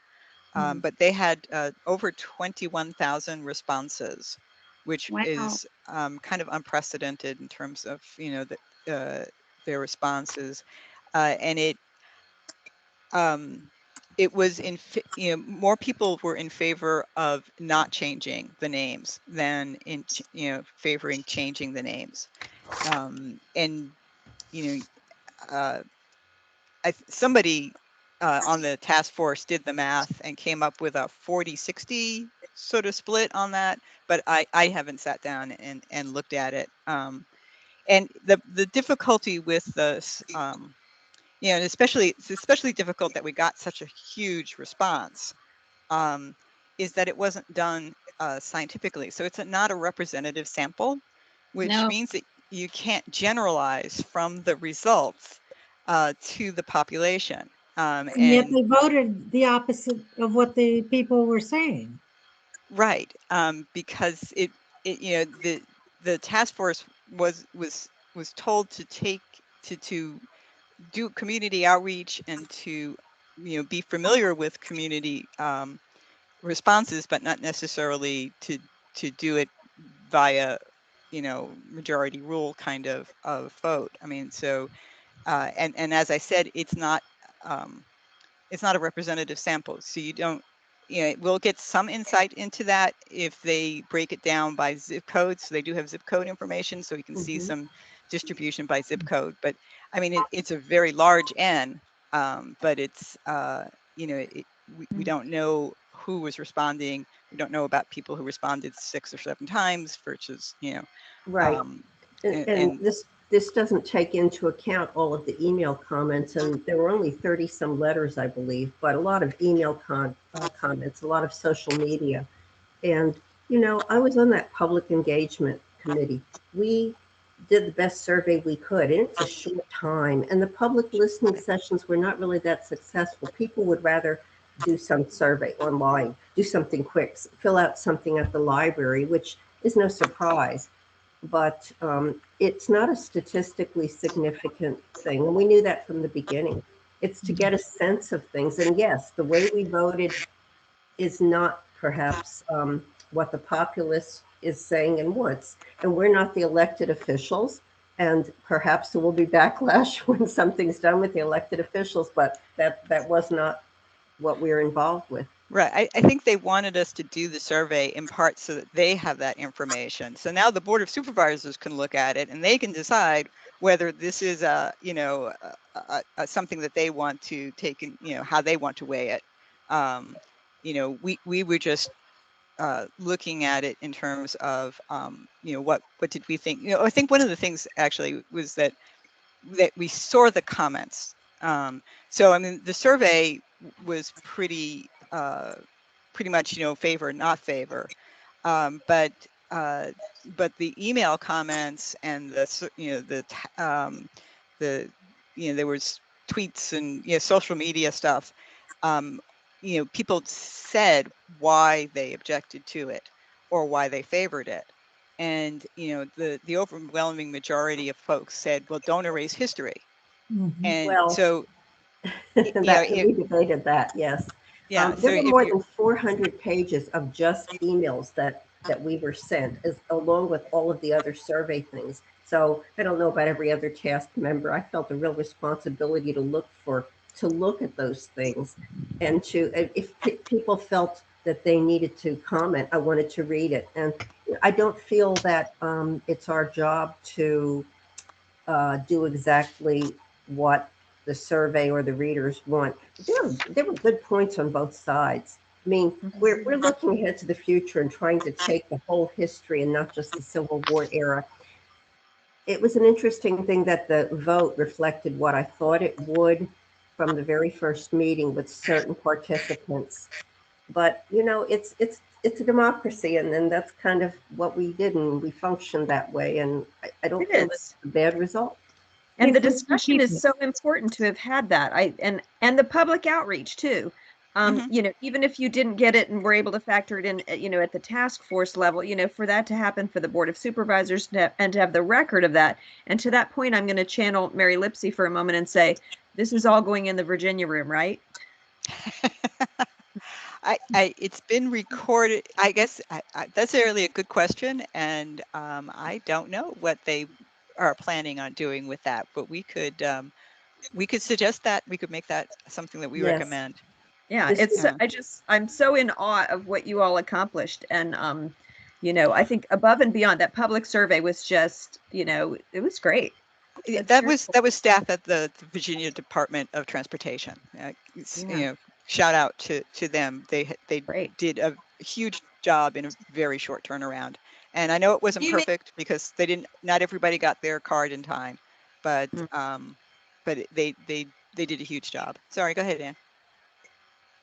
Do you mean Virginia or Fairfax DOT?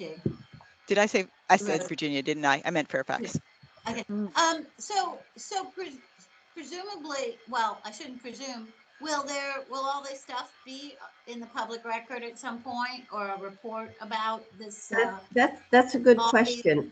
I'm not sure what'll go into that draft report that goes to the Board of Supervisors. I think all of this should go, and it's a lot of stuff. Yeah. And I know my own supervisor's office did ask about 3 weeks ago whether they could get some of this that I was getting. And I did ask the task force chair, and she said basically, no, this is for the task force, because people have been calling the supervisors and giving them an earful and wanting to see it.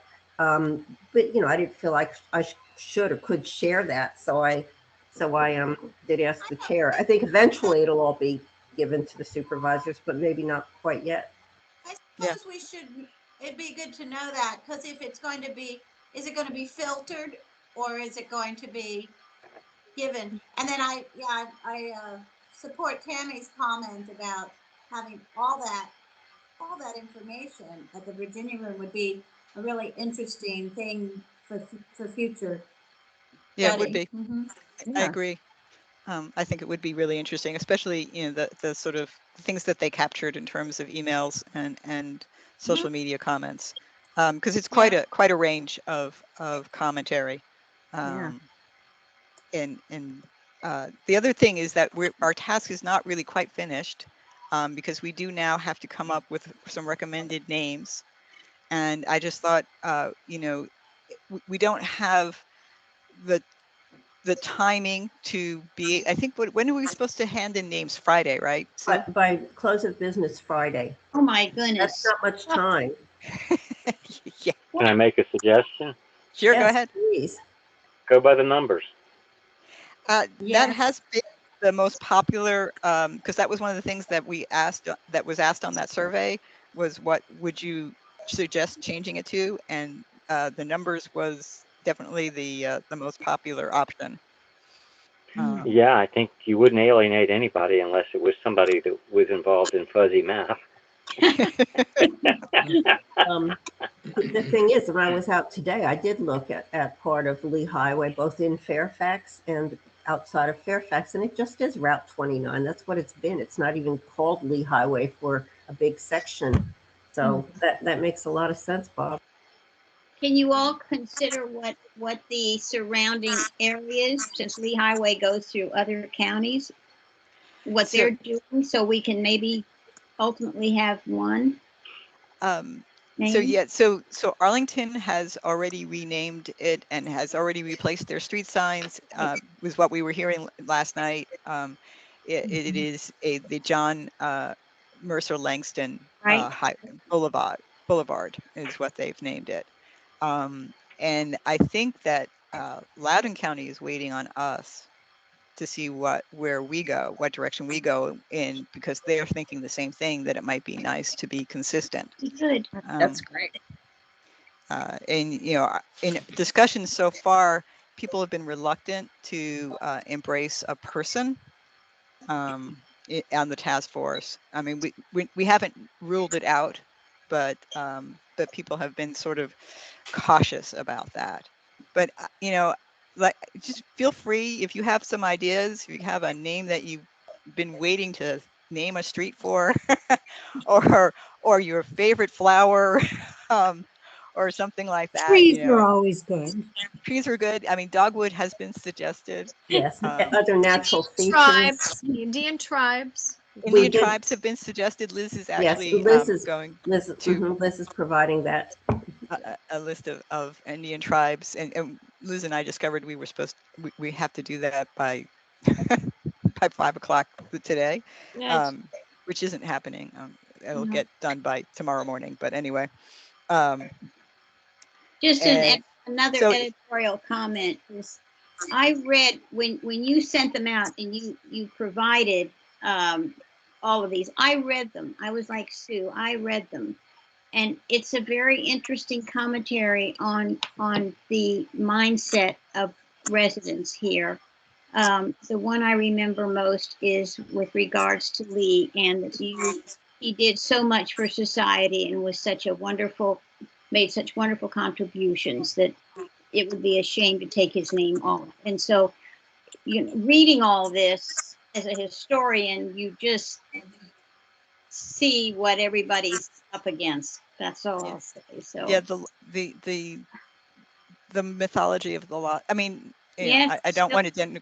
It's still here, and I wrote the letter because I was one of those that couldn't get into it, and I said it's still. I read your letter. Very good. Yep. Oh, okay. Thank you. Anyway, I applaud what you all have done, and I know it's been a difficult challenge, and not one that you could ever come. If you only had 6 negatives, then it's a compliment, because it's a minefield, and it's not going to just dissipate overnight. Yeah, it'll be interesting to see what the Board of Supervisors does with it, particularly as we go forward. But if you all have names that you want to suggest, get them to us before the close of business on tomorrow. And I couldn't sleep last night, so I started jotting them down in the wee hours of the morning. That's when I have my best thoughts. Sure. I was looking at property. I'm sorry. We will move along. I don't mean to dwell on this, but I was looking up property deeds along Lee Highway because I did not know that Warrington Turnpike, which is, you know, in all of the published accounts, really only starts at like just outside of Fairfax City or Centerville, depending on which map you look at, and then goes west. And that east of Fairfax City, it's like it's a whole mishmash of words. And in between Fairfax and Centerville, it looks like it was still being called the Alexandria Pike, or the Fauquier Pike. So it's a mess. But we have to. Historic names was one of the possibilities that people were thinking about. And so they want to see what the historic names of the roads were. And it turns out that's not an easy question to answer. I thought it was. I ventured it. But Route 50 used to be Little River Turnpike during the Civil War. So, you know. Exactly. And one person said, there's a Little River Turnpike there. And if I'm right in the middle, and I live right in the middle too of Little River Turnpike and 50. So we'll have a little river there and a little river there. And I just said, okay, it won't happen. But she was all concerned about that. Exactly. Yeah, well, that's numbers how it was. That's actually how it always was when the flow of traffic came out of Alexandria and not out of DC. Right. All right. So just if you have a name, send it on to us. Barbara, consisting, keeping up with our Confederate names theme here, you said you had an update for us. I wanted to share. This is Confederate names inventory stuff. Remember back, we're within 3 days or 4 days of our presenting our 500 some page report to the BOS. Okay.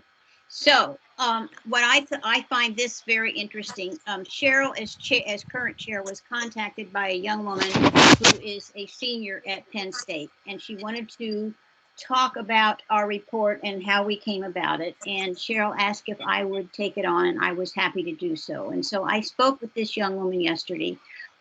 She had read the report to start with. So is a advanced journalism class, and she hopes to go into journalism. And so we had a good conversation. And what are you going to say, Sue? Oh, my bachelor's is journalism from Penn State. Okay, well, yes. Okay. So anyway, we had a very interesting conversation, and what I thought it was interesting, the fact that she read all of it, and she is from Caroline County, Virginia.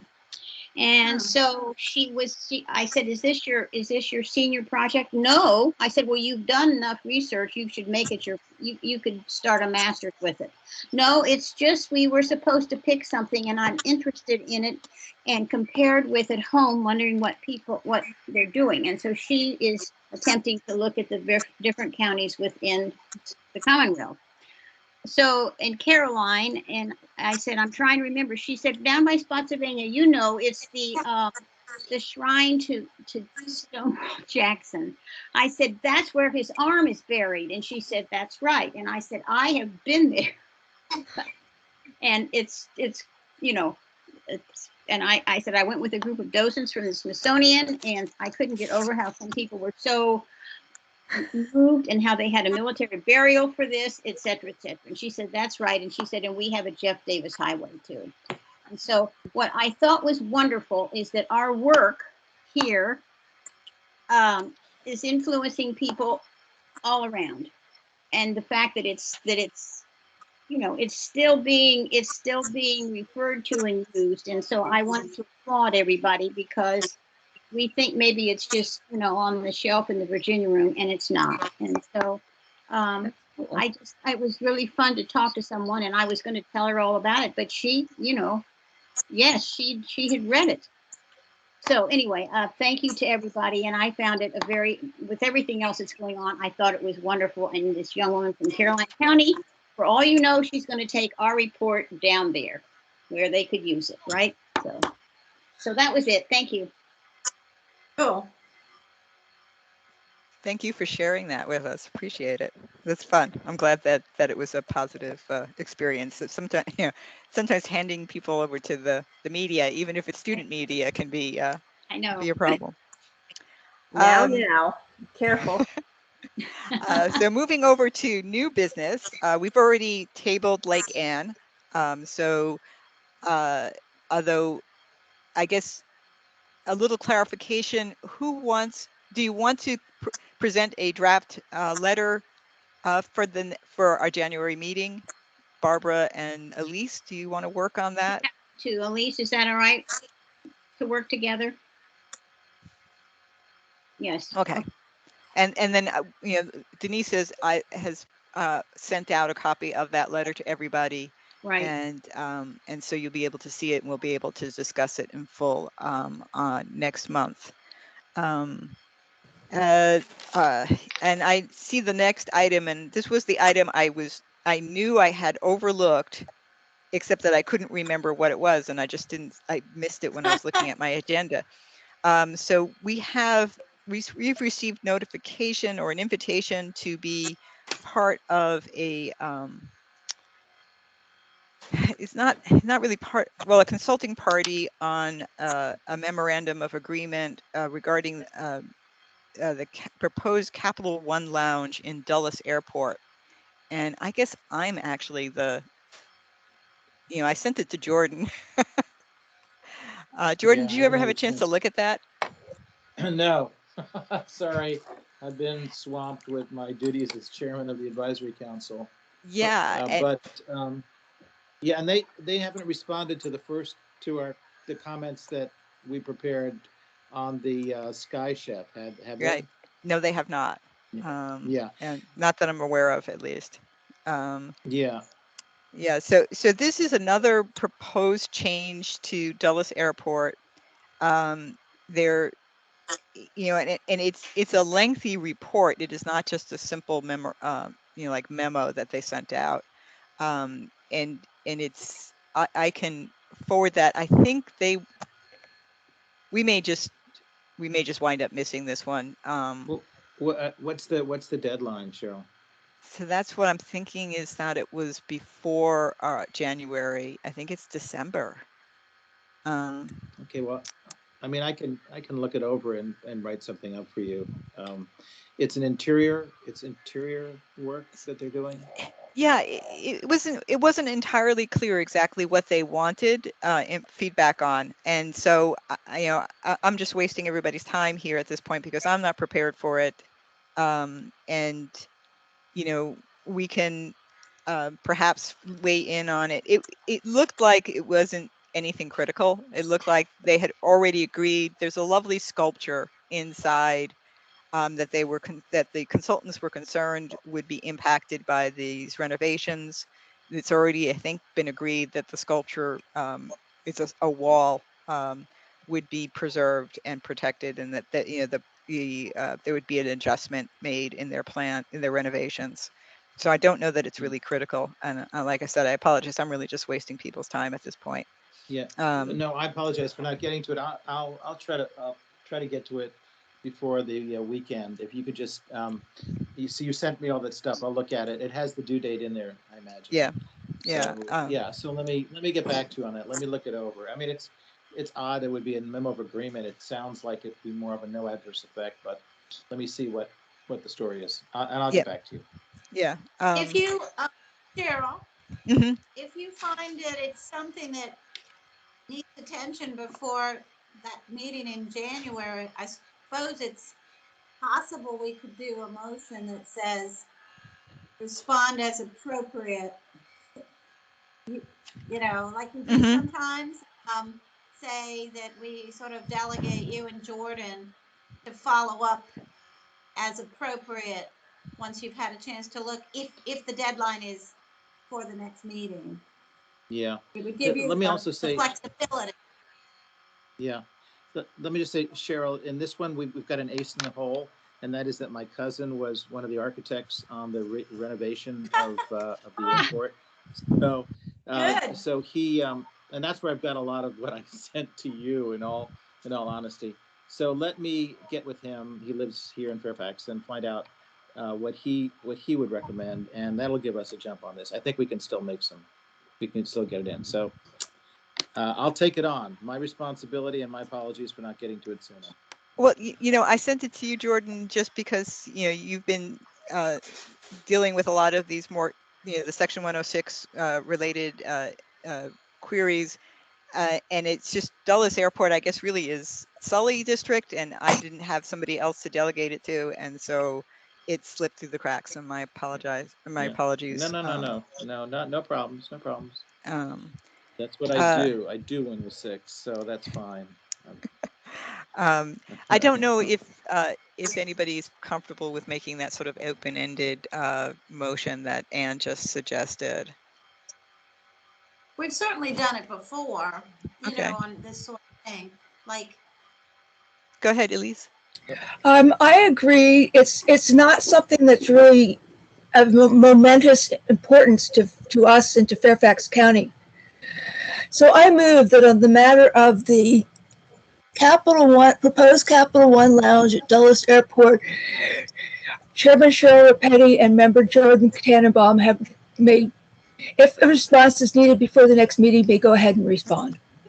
All right. I would second that. Okay, Great. thank you. Any further discussion? All those in favor? Aye. Aye. Any abstentions or any abstentions? Any opposed? It's okay to be opposed if that's uncomfortable for you. Okay, motion passes.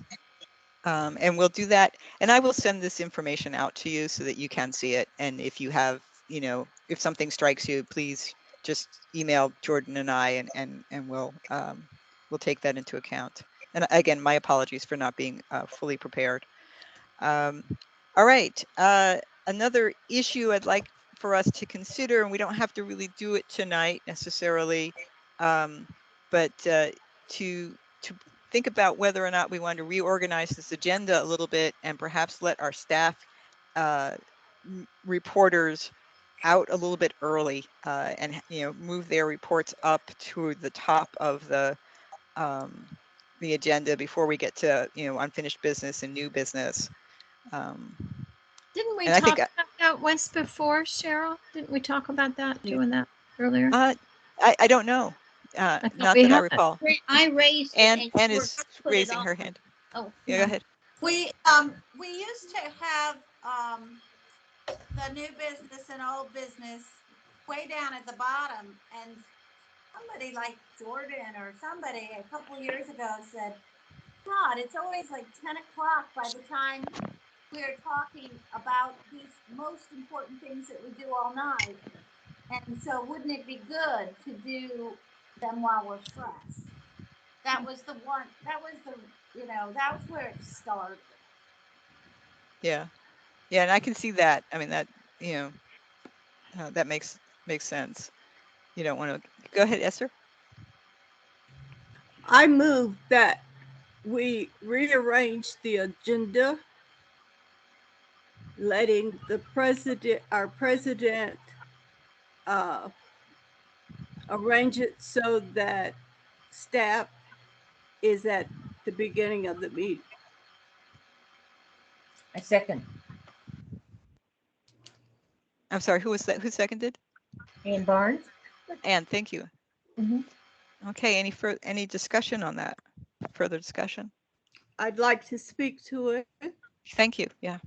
Staff has been very supportive and very dedicated to us, and I think it's only fitting to give them a break, because a long day does not produce more work. In other words, let them have the opportunity to go home and do what they need to do. Yeah, part of the reason why I brought this up is that I think a couple of our longer meetings we lost Chris. And it's like, well, wow, if we're going that long and it's, that far and everybody has to, like Liz wakes up really early. I know, they have to get up early for the next work day. I will mention that, we would be continuing with the format we've been using where staff have submitted a written report. We have that written report and they can just sort of pick out the highlights and not necessarily read That's good. every word, so that, it doesn't delay us from getting into new business and unfinished business while we're, hopefully it gets us when we're still fresh. Still awake.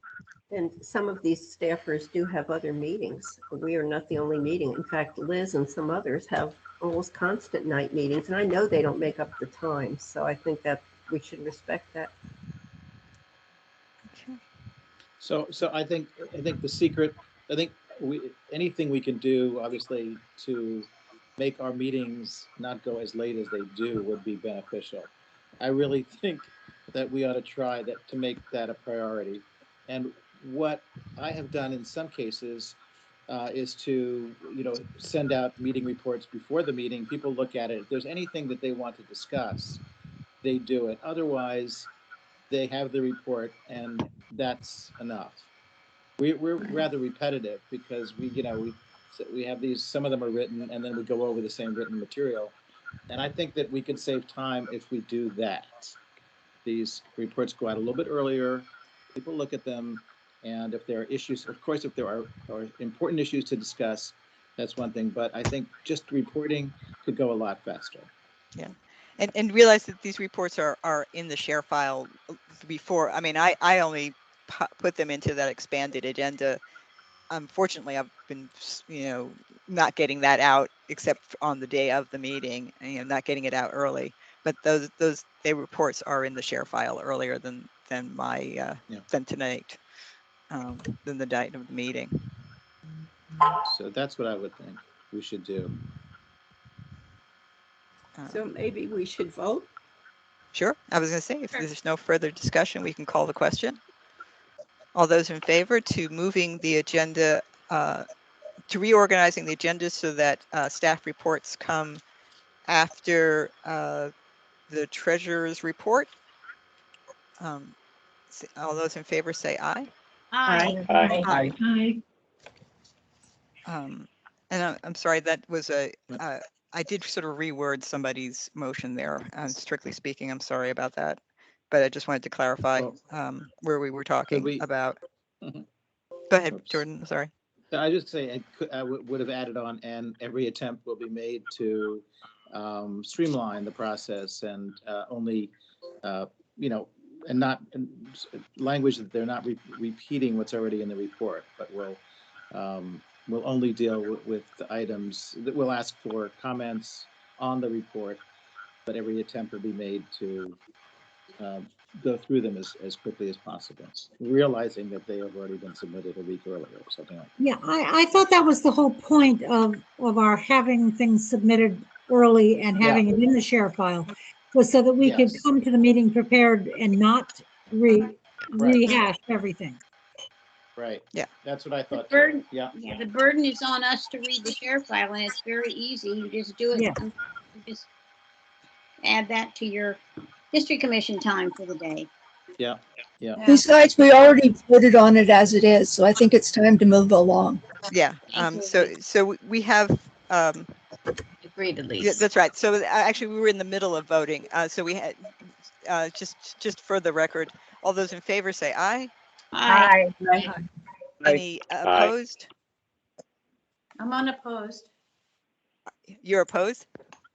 Yes. Okay. So one opposed. Any abstentions? All right. So motion carries. And Elliot, that was Ann opposed. She knows, she's been through this before and knows what we said. We don't need her name singled out, though. No, I'm sorry. It was just for the record. I didn't know if Elliot picked it up. Well, oh, actually, no, that's right. I'm That's not for saying the it record. should not be noted in the minutes. Yes, you're correct. I'm sorry. That's my mistake. You're quite correct, Esther. It isn't recognized that way. So what and did you single out? And it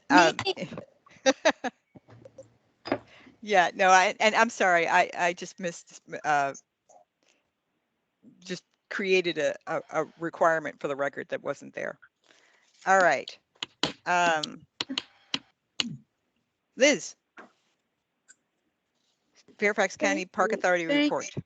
Yes, thank you for your vote. I appreciate it. And we're going to start in the new year to diversify who is attending these meetings, and it will include some of my staff that have young children. So I'm sure they'll be grateful for that. But I want to give people, you know, you'll still see me, but I want to give some of my staff an opportunity both to attend and present at these meetings and also become acquainted with the history commissioners. So that's one thing that we're going to be doing for the new year.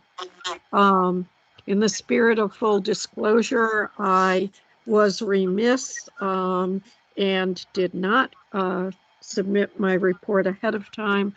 And that was because one of my collateral damage this week was that IT was attempting to fix my camera on my tablet, which you can see they were unsuccessful. However, in the process, they wiped my my desktop, which had all my working files on it, and so I ended up losing everything I was working on currently that was not completed. So that was not a fun thing, and that included my History Commission report. Wow. So I will reconstruct that and send it to Elliot tomorrow. You know, not to go into any degree of detail, but also, as well as Cheryl and Sue, I am a representative at the task force. And one of the assignments that we had was to gather certain information. I consulted with our natural resource manager and provided some information about, there was a question about whether there were Fairfax County flowers, birds, trees, animals, whatever, and the answer to that was no. And so I provided a listing of such things for the state. And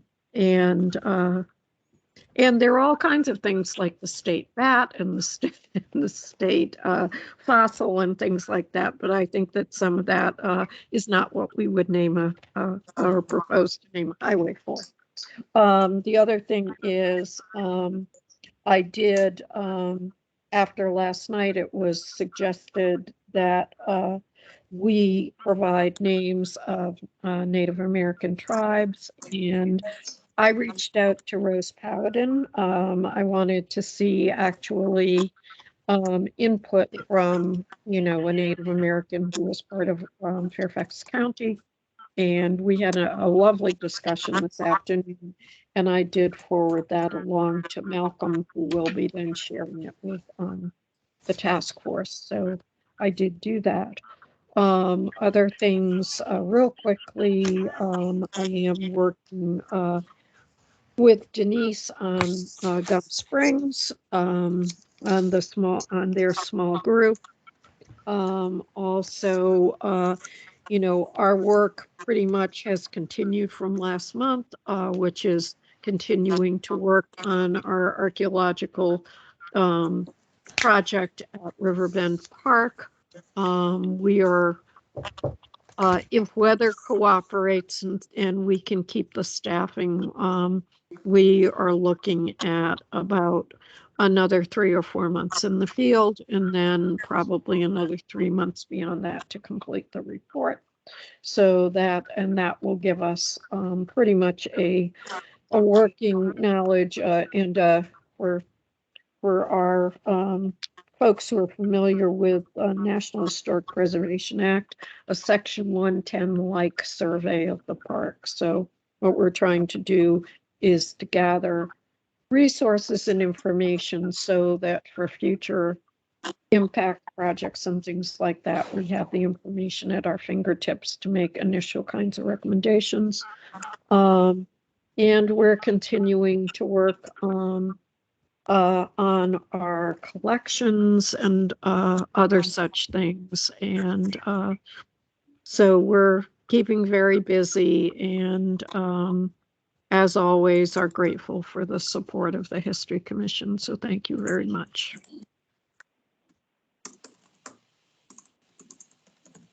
All right, thank you so much. All right, any questions for Liz? Let's move on to the report from the Heritage Conservation Branch. Who do we have with us tonight? Stephanie.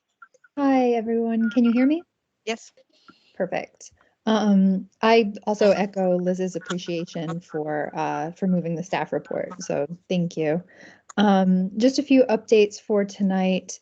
Under museum collections, the artifacts blog for November highlighted a free frank envelope from 1792.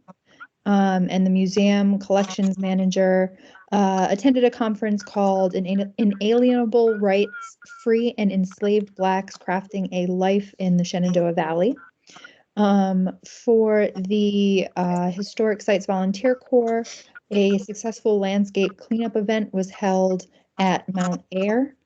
And under I don't know if Bob is on the call tonight. Should I cover resident curator updates or save that for committee? No, you can do it. It's fine. Go ahead. It's all right. Thanks. Just a few updates there. The application period for the curatorship of Margaret White Gardens closed November 10th, and we received 2 applications, which the updates say are under administrative review, but they were recently submitted for financial review to the County Department of Finance, and those that successfully pass the financial review will go before the evaluation team for scoring. Unfortunately, the application period for the curatorship of Ash Grove also closed, and we did not receive any applications for that property. And that's it. Are there any questions? Okay, thank you, Stephanie. Thank Virginia you. Room, let's go to, is it Chris is up or is it Laura? It's me. It's Chris. Hey, Chris. How you doing? Good. Happy holidays, everyone, and also thank you very much for shifting the staff reports as well to the beginning. It's very much appreciated. A couple updates in the spirit of the African American History Initiative.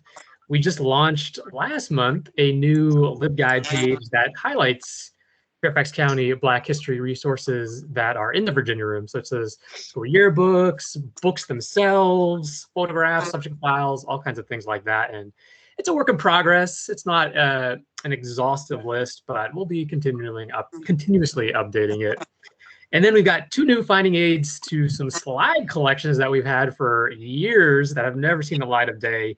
One is sometime in 1988, the Heritage Resources Branch sponsored a photographic survey of pretty much modern houses in Dunloring, and we have no associated data with this survey, but just unidentified slides of hundreds of photos of unidentified Dunloring houses. So if anybody was affiliated with the Park Authority then, Barbara, I don't know if this rings a bell, but that's now publicly accessible. We got that slide collection available.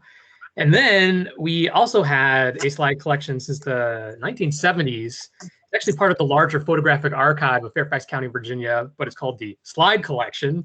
It's almost 3,000 color slides of historic sites, events, places all around the county, and that was finally indexed, and that is also the finding aid for that is available now. So we're excited to have those 2 collections out, and it's publicly accessible now. Great. Okay, any questions? All right, Denise.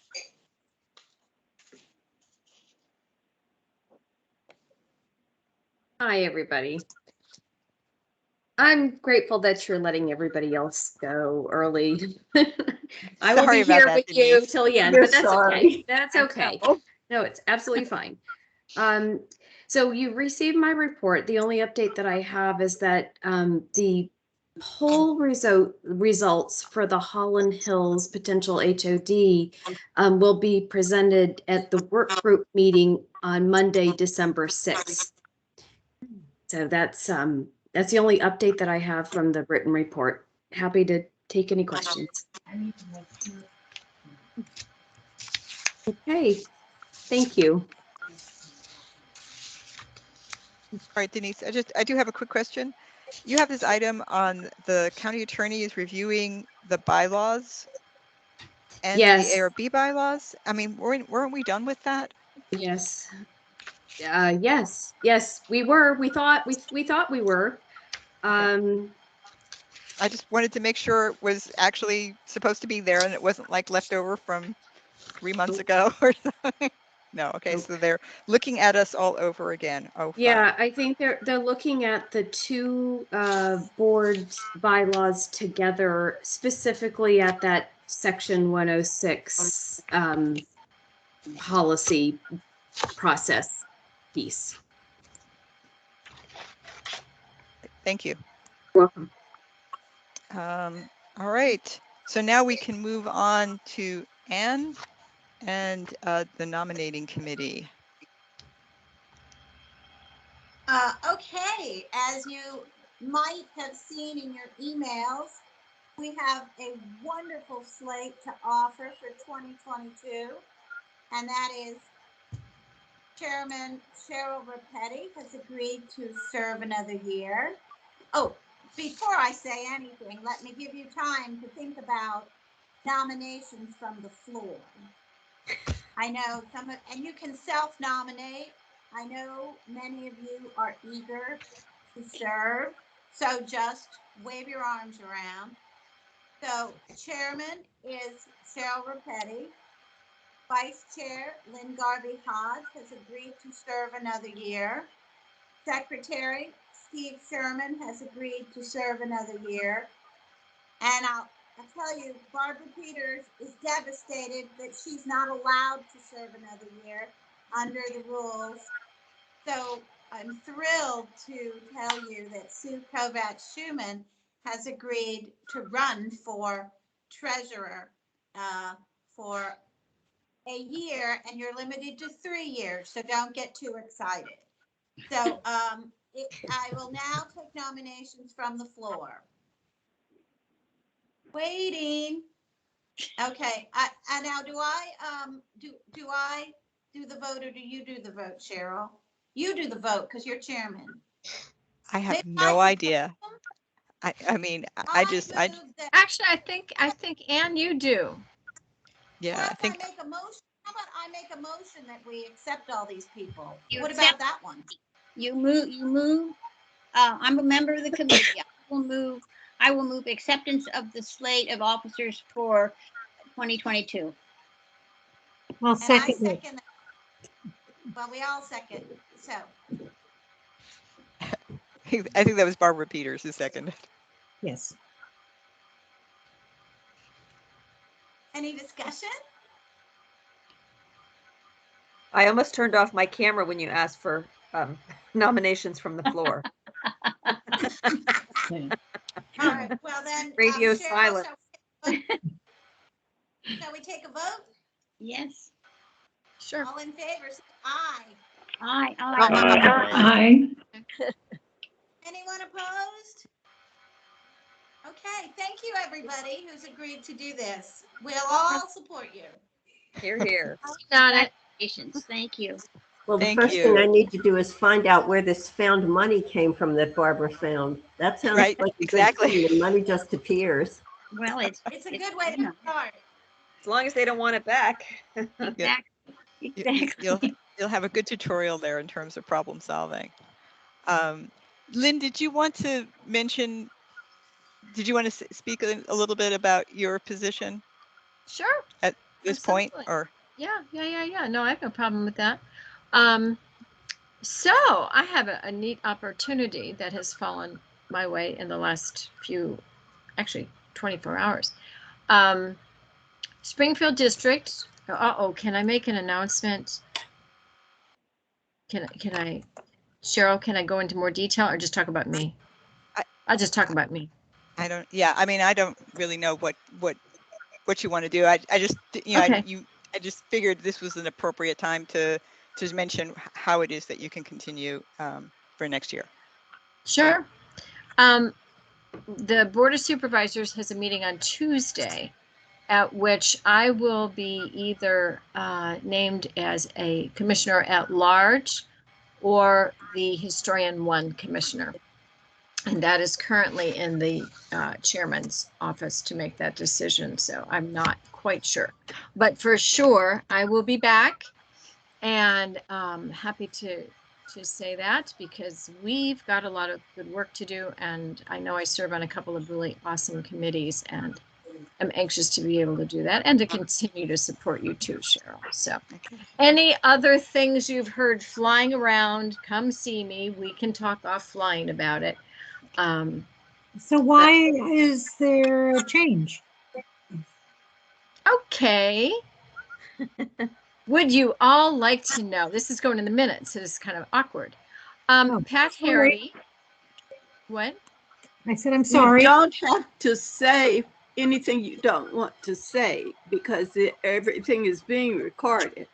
In the interest of timeliness, perhaps Barbara Pierce could just ask Lynn to explain offline.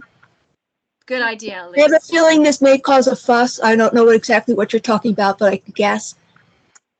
It's an awkward situation. I agree with. I'm sorry, I had no idea. It's an awkward situation, and it's one of these things that you never expect is going to happen. But times are changing.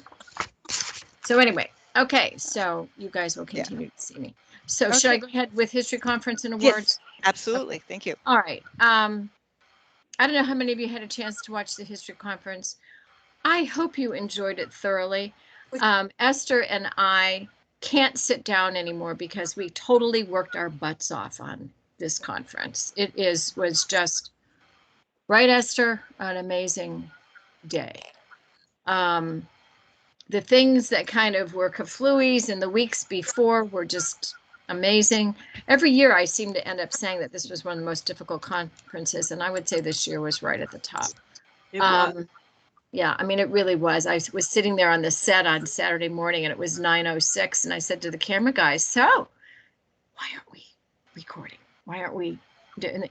Oh, don't worry about it. We got till 9:30. I say, oh, no, we don't. No, we don't. We begin at 9. See, I have this flyer, that says 9 o'clock. I have no idea how that got misrepresented. But anyway, so that's why we started around 9:14, for those of you that wondered what happened to us. It was just an amazing feat to pull the whole thing together. Judge Rahulaman Kwander is an absolute gentleman, intelligent, very giving. I do want to take a few minutes to compliment a number of people that were last minute changes. Some of you may know that our keynote is receiving chemo treatment now and was not able to be our keynote. So at the last minute, I knew Judge Kwander would have a good handle on the content of the economics of slavery. And so Noah gave him his PowerPoint, and the two of them tried to make it work and did a beautiful job. The logistics for this history conference were phenomenal. There was on-site filming, there was off-site filming, pre-taping, people being filmed in. There were cuts to videos. This camera crew really, really worked hard to make this seem seamless. So that was part of the morning. If you saw it, you saw everyone did a beautiful job. I was happy. I think Rose Powhatan did a stunning job of positioning Native Americans. I almost would like to see a whole conference devoted to our Native American culture. And then the difficulty in the afternoon, of course, is we lost a couple of presenters, but had some wonderful people that pitch hitted. So lucky to have Marian Ransel Cohen come in. She did a beautiful PowerPoint on her family's heritage. Lanille Naylor just totally knocked the ball out of the ballpark, exceeded any expectations. I had our MC for the afternoon was Esther, and Esther did just a stunning, stunning job. And much as Esther and I really don't like teleprompters, they sort of became our friend as the day went on. It really was quite a good experience. And just as I said last year, I really do hope we can change things around and not have to live stream, and actually is easier for the folks recording to do this on site. So we'll see what happens. I would like to thank everybody on this committee. This committee worked extremely hard this year. A lot of extensive suggestions, changes. At the very end, Mike Irwin forwarded to me a number of commentaries from people that were watching from afar. We got some very nice feedback from people outside of the commission, even outside of history circles. So I feel, I can say to every single committee person here, let me see who's on today. Phyllis is on our committee. Tammy's on our committee. Obviously Esther's on our committee. Barbara's on our committee. Cheryl's on our committee. And Barnes is on our committee. Let's see, I'm looking at all the names that are here. Jordan is on our committee. Mike Irwin is on our committee. David Meyer is on our committee. Sally Lyons is on our committee. And Sally, bless your heart, you were with us in spirit all year long. We continue to hold you and your family in our prayers. It was just an amazing group of people able to pull a fantastic product together. And apparently it is running periodically on channel 16. Naomi called me the other day and said, Lynn, I just saw your conference again. So I'm really happy that the channel 16 is promoting it. A couple of things that I don't really want to call snafus, but which were awkward. We did have a Connection newspaper coverage. The editor of the Connection suggested that one of the reporters watch the conference and then get a summary of the conference turned in by noon the day of the conference. So that meant only the morning of the conference was covered in the newspaper article. When I read the article, I was a little taken aback because by the time it came out, we already had sent out the tapings of the afternoon. And I had the same reaction that Esther did, and probably other folks did too, is that it looked like the whole African-American component of the conference hadn't even happened. And that was distressing. I have gone back to the Connection and asked them if they could do a review of the afternoon to include that. I've not heard anything back. So that was a bit of a disappointment. I do want to say, folks, when we begin at we really almost take a year to put these conferences together. If we say we're going to do a day-long conference, it's really difficult to hear somebody tell me 2 weeks ahead of time, oh, let's just make it half a day. Because if we had just made this conference half a day, we would have lost the whole African-American component. So as we do our good work, if you're not on the committee, folks, please try to do what you can to support our good work. But it was quite a feat. I felt good about it. The thank you notes went out Sunday evening, and a lot of nice feedback from Chairman McKay and Jerry Connolly's office. I'm going to use this as a segue to the awards. I will be sending the awards out to the awardees, to Jeff and to Maura. As soon as I get the congressional record, I'm working with Connolly's office, and I want to send a packet out to these folks so they get everything together in one package. So that should be coming within the next few days or so. So, and again, with the awards committee, everybody on that committee did a fantastic job. Let's see, we've got Elise, you're on that committee. Steve Sherman's on that committee. Jordan, you're on that committee. I'm on that committee. I would love to see that committee broaden a bit for next year. We also want to be able to take a close look at what a John Rutherford Award would be like for archaeology. We had dedicated the conference to John, and I thought that went well. That was a really wise and respectful thing to do in terms of the conference. So committee people, have I left anything out? Anything you'd like to say? Yes. And please say something. Yes, this is Esther. We did plug the AAHI. Yes, we did. Because they're doing good work and Right. we want the public to understand what's going on. Even though the work is still in progress. The Right. African American History inventory. there you go.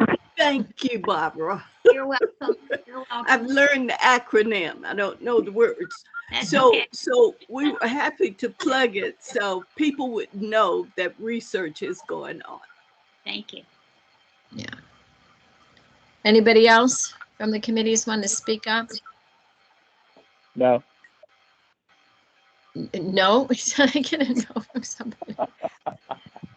And I just I do want say to. thank you for dedicating it to John Rutherford. Oh, it's my pleasure. It's my pleasure. Yeah. And thank you to Esther and Lynn for putting in a huge amount of work on this, particularly as you had to change venues at the last minute. That's huge. Oh, it was, and I'll tell you who else. And thank you for the information, Cheryl. I would really like to see Valerie Bay get a spot bonus for her good work. Her right. team and she put in immeasurable hours to make this all come together, and was even and a lot of things happened in an ad lib fashion the day of the conference, where should they use this video or that video. But we also included Naomi Zevin Greenhill in our meeting from the very last time, and she was just absolutely delighted to be included again. So she does miss her time with the commission. So at 88, she's still plugging away. But anyway, it was a job well done, good and faithful servants. I thank you. I thank you. I thank you. For me, this month has been pretty hellacious. Some of you don't know, I've been in the ER. I've had kidney stones. I've been kind of a sick girl for a lot of this month. So I'm happy to be here tonight. What else did I want to say? I think that's probably it. That's probably it. So, I know what I want to say. We'll regroup in January. So let's make sure we get this in the minutes correct. Let's see what January looks like. Let's see, that fourth Thursday will be, or fourth Wednesday. We've been meeting on Wednesdays. If anybody's got a problem with the dates or would like to change, let me know. But my calendar right now says January 26th, January 26th. So Denise, I think you're still with us. If you could make sure we could get a Teams or a WebEx, whatever we need for January 26th, 7:30. And then we'll begin our good work on conference number 2. We are Fairfax County. All right. Sounds wonderful. All right. Esther mentioned AAHI. Let's go ahead with that report. And thank you so much to Phyllis for writing up a report for us. Thank you. Since our report is in the share file, I'm going to give you just an update. Excuse me. That has happened since then. Mary and I are happy to report that templates are coming in. Most of them are in. We are reviewing them, editing if we need to, and then we're forwarding them on to the capstone team. They will then take them and begin to look at building the database. So this ends their first semester of work. And on yesterday, they had to explain what they're going to be doing for us to a team of judges and their professor. And they let us know that if they had any questions, they would come back to us and get answers. But we didn't hear from them yesterday, so we think everything went well with meeting with the professor and these judges that were going to judge the work that they've already done. So it looks like we will have all of the templates in by the 8th of December, and they will all be forwarded to the team so that they have them to work on. Mary, did I cover everything?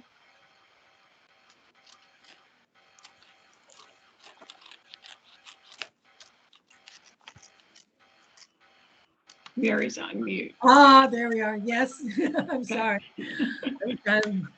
Yes, yeah, we covered everything, and I'm just so impressed with these gentlemen who are working on it. They seem real enthused and excited about it. So we're excited too. That sounds really great. Thank you. Sesquicentennial, Gretchen, do you have anything to update us on? No, sorry, wrong celebration, semi-quincentennial. So the most recent meeting of the State Commission took place last week in Richmond at the Virginia Museum of History and Culture. And while I cannot tell you who the person is, the commission has hired an executive director, and that individual will be made public in an announcement next week. And I'm very excited to speak the person. So stay tuned. The commission's working on an advisory committee with representatives from throughout the Commonwealth that reflect professors and kind of all different disciplines that can support the commission's work. So that list is being compiled and a selection will be made by March. And finally, the commission is requesting $15 million in this next year's state budget. So everyone on the commission is advocating for this budget amendment in the next General Assembly session. And as far as the Fairfax County Work Group, there has not been a meeting since our last commission meeting, so I have nothing new to report. That's what I got. Thanks. Sounds exciting. Jordan, did you want to talk about, is there anything to update with regard to term limits task force? Well, I know everybody is dying to hear this. I can tell by the looks on the face. And it comes at a strange time because I was just, and Lynn, I need to catch up with you offline, but I was just extended for another term by Supervisor Harity. So it certainly comes at, the timing is certainly interesting. Just to say again that the majority of associations, and I worked with the Alliance of Historic Preservation Commissions just to see if I could get I got an email out to see what other folks are doing. The majority of people of commissions rather do have term limits. Most of them are somewhere around 9 years. The reason they do this is in Grand Rapids to bring in fresh minds, opinions, insights. Even though they know that you lose a certain amount of institutional memory, that's Grand Rapids, Oklahoma City. They do have an emeritus position for institutional memory, but they do have limits. A consultant, Lisa Temkin, known in the field. It helps to educate new members of the community about historic preservation. And they have found that new members bring in new insights and expertise, give other people a chance to participate. Kalamazoo says basically the same thing. The comment turnover is essential to the relationship that the commission has with the general public. The only two commissions that don't do this are Lewis, Delaware, Charleston. Well, the only two that responded, Lewis, Delaware, and Charleston, Illinois, because they just couldn't get find anyone to serve. They had trouble getting people who wanted to serve on the commission. I think it's a good idea, but I don't know that if there's any discussion on this, great. I do think it's important to get fresh ideas. I do think it's important to get new people to serve. And looking at the age of our commission and other aspects of it, I do think that we could get perhaps a more representative sampling and a younger group, but that's my feeling. So I don't know if anybody, yes, Tammy. You're muted. You're muted. You're mute. All right. Unmuted. Okay. Did you find out within Fairfax County if any other boards and commissions have term limits? Within I Fairfax didn't, County? I didn't ask that. I didn't Yeah, research that. I'm I just don't kind of know. curious. Like I know there, tree commission, ARB. I'm sort of curious about that. So that's one thing. And then I would want to know more about sort of how you would handle like an emeritus member or a youth member. Because I think both are interesting ideas. But anyway, so that's just my thoughts. Yeah, great. Lynn. You're Lynn, muted. you're mute. Thank you. Thanks for telling me. I can put a voice to this. I've been in dialogue for the last few days with Chairman McKay's office, and I can tell you they are not particularly interested. In fact, one of the last things they're interested in are term limits. They have a hard time getting people for backs. And I, having sat on this commission as long as I have, can tell you that the Jack Hillers and the Mayo Stunts of our past were far more stalwartly present, on time for meetings, present for meetings, and their follow-through skills were superb, literally up until the days they passed. And so I think we're lucky in this county to have volunteers that are that committed. If we were voted in politicians, if we were people that were receiving, monies, I think it would be a different story. But I do know the county right now has a hard time getting volunteers just to be on our backs, boards, advisory committees, and commissions. So I think this is maybe a topic to just set aside for a while. I'm sorry, Esther, you were going to say something. Esther, you were going to say something. I didn't mean to interrupt you. I'll wait. I'm done. Well, I think this commission works very hard. If all the commissioners would pull and be available to help with the things we have going, yes, then we wouldn't have time to look at term limits. And the fact that Fairfax doesn't do term limits, maybe you need to talk to the board of supervisors. I would agree. This is a that committee recommendation? Yeah, go ahead. I wouldn't do it. I think it would be not. So Sally has her hand up. Go ahead, Sally. I would again say that we need to get a youth board member, someone from the school system, high school senior or something like that. I think it's really, really big. The history has been that people who have done this have often gone on and had spectacular careers related to what we do. Okay, so maybe that's something that the task force, the committee that Jordan has can look at, in terms of youth members, maybe working with the advocacy committee, Jordan. Yeah, I think that'd be cool. I would like. And this is. Go ahead, Barbara. I think that perhaps they have a hard time finding people because a lot of people don't or are not aware of the commissions and boards that need help. Because I know a lot of people in my own community are surprised to even hear about it. They don't even know we exist.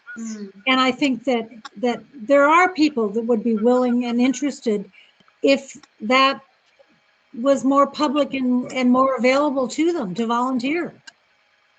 Yeah, Well, I have to let me say just that say, Supervisor Stork's very good about that. Like he announces every month, like if there are openings on any backs. So so that's in his newsletter every month. So I appreciate that he does that. I understand all supervisors don't. No. Let me just Sally, say do you have? Sorry, go ahead, Jordan. Yeah, I spent about 8 years trying to join this commission unsuccessfully, and I was told consistently there are a lot of people who want to be on the commission, and there are no places. So I don't think, at least my experience was that there were no openings, and you had to wait, in my case, a long time before serendipitously an opening occurred, and I was at the right place at the right time. But I think there are a lot of people that do want to be on this commission, And again, they bring new ideas and new approaches to things, and I think that's important for any board, I do Okay. too. I'd Well, like to say, So just I'd like to say one Sally thing. has her hand up, Oh, and sorry. actually this is a committee report. We're not necessarily you know moving, making it well. A motion. Anyway, yeah, I don't know that there's any motion on the floor. Hope not. Sally. Actually, I don't still have my hand up. I guess I didn't take it down. Okay, sorry about that. Okay, so I'm sorry. Then who else was who wanted to speak?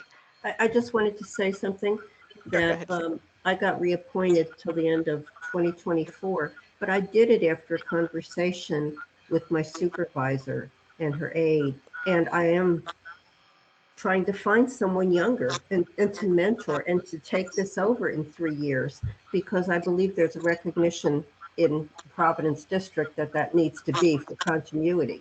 So I'm not sure how to go about that, Jordan, but yeah, I'm on the same wavelength. We need to look at the future. And this particular supervisor wants that. Interesting. Okay. Barbara. Just a point, since we are appointed through the individual supervisors' offices, when my term was to come up, and this was when Supervisor Alcorn was just joining, I wrote a letter and explained, because I'm in the archaeology chair, what I did and my interest. But my point is that each supervisor, Jordan may have been in a unique circumstance, but each supervisor, that's his or her decision. Absolutely. And so it's not, that's how we come. And so I don't know about the other boards or how they get appointed, but we serve at the discretion and of individual supervisors. And so Ann and I went before COVID to Supervisor Alcorn, had this wonderful gathering of all his commissioners and the BAC people. And I think we were both astounded if the room was full, because there's so many people needed for so many commissions. So I'm just saying that the circumstances are such that I don't know even where we would go with this. So my thought, it's nice. I will be retiring, in the not right now, but I won't be here forever. So somebody can think about, I keep thinking already of who can take over the archaeology chair, and so I think we all think about that. So anyway, that's my sense of it, is that it's not like we're just sitting here deadwood not working. I think we're all doing incredible, sometimes 8-hour days, 9-hour days, whatever, each of us at different times. So I applaud what everybody's doing and the commitment everybody has and what we've accomplished in the last several years. So absolutely. Yeah, just to clarify, that's my piece. not taking anything away, Barbara, from you, from all of my colleagues here. Not at all. It's a different issue, but I certainly applaud the energy, the enthusiasm, the commitment that you've all made. At one point, we were thinking of a strategic plan and doing a strategic plan. That probably wouldn't be a bad thing to take up again. I really think that would be a good exercise to go through. I think, what was it? It was Greg Wilson. Greg Wilson. Greg, yeah. Greg Wilson. He brought his Yeah. corporate. Yeah. He brought his corporate mindset in, and we were moving along. And then other things happened. Yeah. So And he he had said to he might depart. be able to help us. Perhaps we could get him back. He might be willing to do it on a volunteer basis. I think that would be a good The thing corporation. to consider. Pain. Lynn, did you have your hand up? Yeah, just a couple of final comments here. But I know years ago when I was chair, I reached out because there were a number of people I knew in the history community that I thought would be great commissioners. And a couple of them currently sit on this commission. And I had my hand slapped for that. I just want to echo what has already been said here. This is the purview of the supervisor. You hope that a supervisor is going to be one that's attuned to history. Not all supervisors are. Some supervisors are far more political than others. And so a lot of this decision making really isn't in our hands. I think if you're out in the community, you get to know people, you've been around for a while, we know who's strong. We know who maybe is not so strong. We know who maybe might be in it for ego purposes. And I think you get a little bit of that with almost everything you do in life. But I think in terms of the amount of time we need to spend on this, I would take a look at the greater part of our agenda and say, hey, let's move on. Okay. All right. Yeah, I don't want to spend too much longer, too long on this, just because we do have a lot more reports to get through. But some interesting ideas to follow up on with regard to youth members, ideas about that. All right. Elise, inventory and budget. I'm going to be very terse. The only thing that I have to report on inventory is buried in Denise's report, so you can go look for it. And otherwise, I have nothing to say. All right. With regard to budget, do we have to do a audit report? Does that audit committee have to be organized? Cheryl, let's talk about this offline. But no, we do not have. We do need an audit. It is not required by the budget office. Okay. Well, no, I mean, whether it was something that you organize as budget. No, I don't do audit. That's another thing I don't do. Okay. So let's talk about it. All right. Or talk about it with Ann too, because she's interested. All right. Okay. All right. So we do, and just generally, when is that audit done? Or just whenever we get to it? Is there a deadline for that internally? The bylaws used to have a deadline, and I don't know if it's still there. It's supposed to be done shortly after the end of the fiscal year. Oh, yes. Okay, so we're several months out. We don't do an audit anymore. That Right, changed. Right, but it's going to be a financial review, and it still needs to be done. Okay. And I think we're going to have to financial review like 2 years sometime next spring. All right, sounds, yeah, okay. We'll try and get that done sooner rather than later. Thank you for the information. Okay. Well, I don't think we have a standing committee for that, do we? Well, we did, because I know is it not a standing committee? Do we that's right, we invented it. Yeah. Notice it on the list. It's supposed to be a standing committee, but nobody ever wants to serve on it. So therefore, it's usually whoever is recruited to do it. However, I feel that the person who has an MBA would be well positioned to be in charge. Yes, I could definitely do it, if you mean me. Yes, you're the one I'm thinking of. But no, we recruited people the last time. It's been very hard. We didn't do it for years when we were supposed to because nobody would do it. And because I do the bookkeeping, I cannot do it. Right. Yeah. So I do remember that because I did serve on this committee. I mean, since I've been on the commission, we no longer manage our own checkbook or finances. So you can't audit Fairfax County. That's right. And you can look at the monthly reports, but there really isn't much that there is, to audit. That's why we call it a review now. Right. It changes the whole complexion of and purpose of what you're doing. Yeah. The both sets of bylaws, the old ones and the ones we're on the brink of, say that it should be done within 2 months of the end of the fiscal year. Which would have been sometime in September. Yes, June, July, August, by September 1st. So we'll put that in our annual calendar that Susie tells us we should have. Who's writing that annual calendar? Somebody. So, I will try and place recruiting a committee on the agenda for January then. All right. Thank you, Elise, for that information.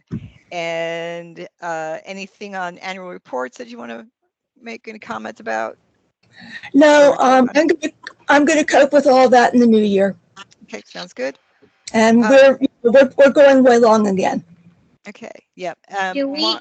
Could I ask a question? Do we have is the annual report for, it's the one for 2020 that we're working on, not, or 19. We think, we were talking about it, had a long conversation yesterday, and we think we need to put together a 1920. Okay, that's what I thought. I think that's what we're missing, right? Right. I have the pieces of 19, most of the pieces. I think I finally got them all very late in the year, and then I kind of gave up on it. I have nothing for 20. I have received nothing. So, you know, I'm not going to, given the time of year, we're just not going to deal with it till next year. We'll do it in January. Good idea.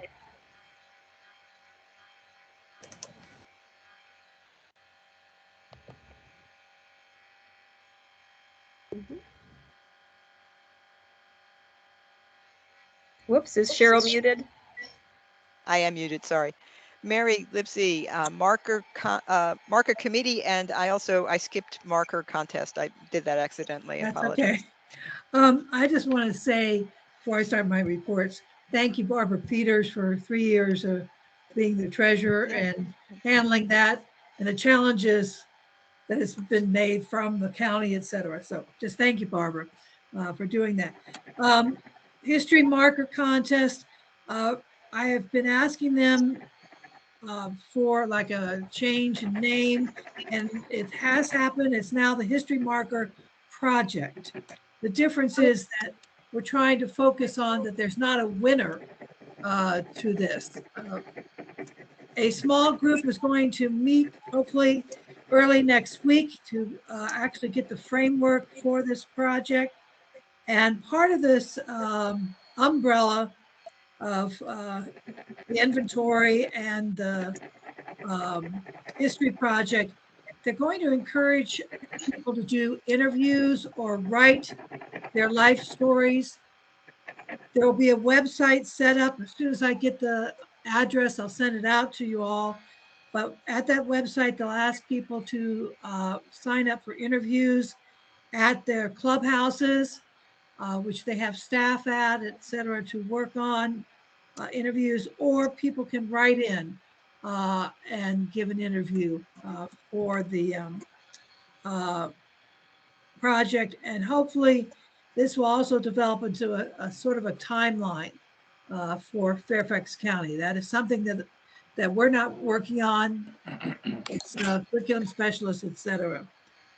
Okay, so am I going on to markers then? I have a question. Yes, ma'am. Did you say clubhouses?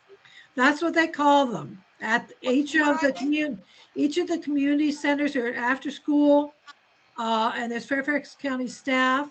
They actually have a green room where they can film.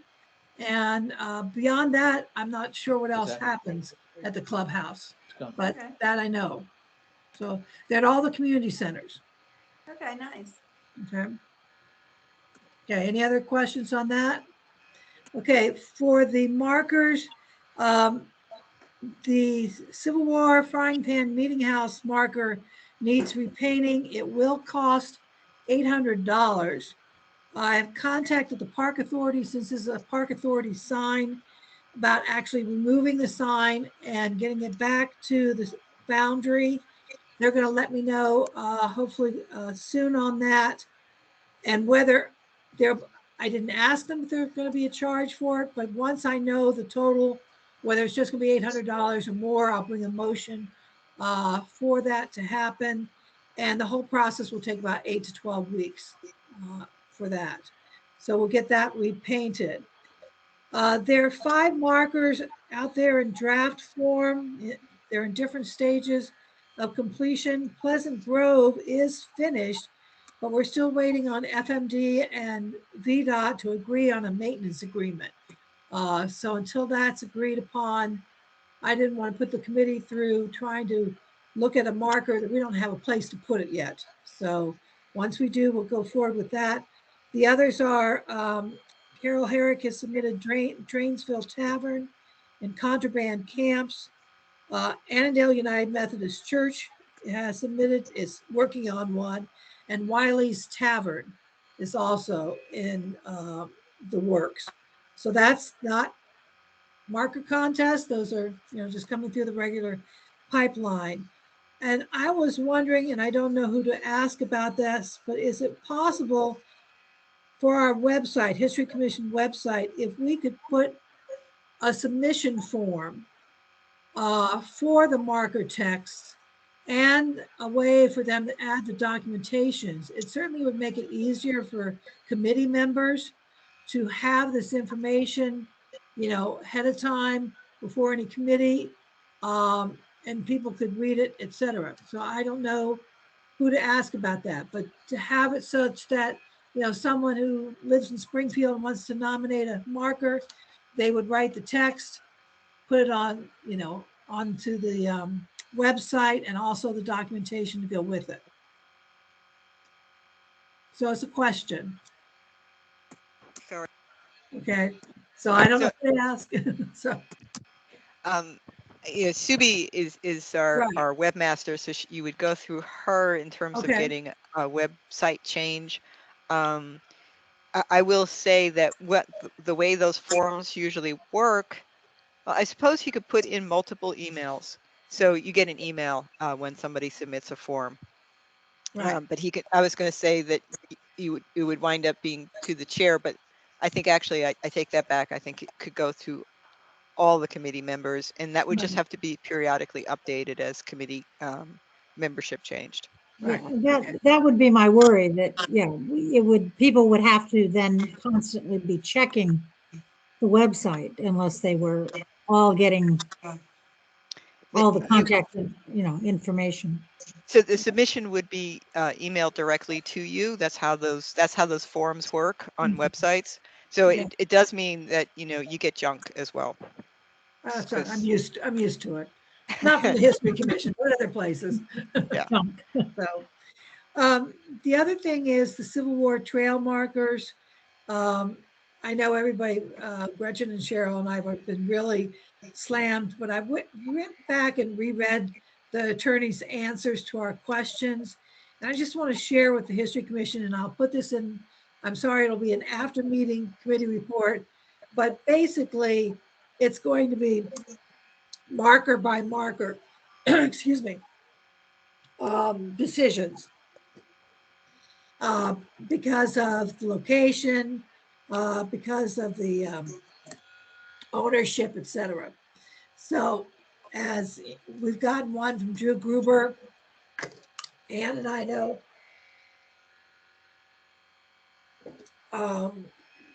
about the Drainsville marker, Civil War Trails marker at Drainsville that they want to take out. Frankly, I haven't been able to even think about how to deal with that. And so, Ann, I'd like to talk to you about it offline, and we can work together. I mentioned it to Carol, and she said forward it to her, because she would maybe if it's in her district, she could jump on it. Carol. So, talk to Carol about. Okay, Yeah. I'll try that. Okay. And then my last committee is Cemetery Committee. Just some updates on the Germantown Cemetery. They're working on a 501c3 and trusteeship. We had over 40 people at including a youth group from a church, doing a cleanup. I wish I could show you the picture. The pile of rubbish, trash, or not trash, but brush, etc., was 8 feet tall, 2 car lengths wide. Oh my. Incredible what we cleaned up there. Booz Allen volunteers came out and mapped every marker, getting the GPS, also information on the gravestones to make sure it's correct, finding new gravestones. And we had several descendants out there who were helping also, and actually helped us locate gravestones that we were not aware of.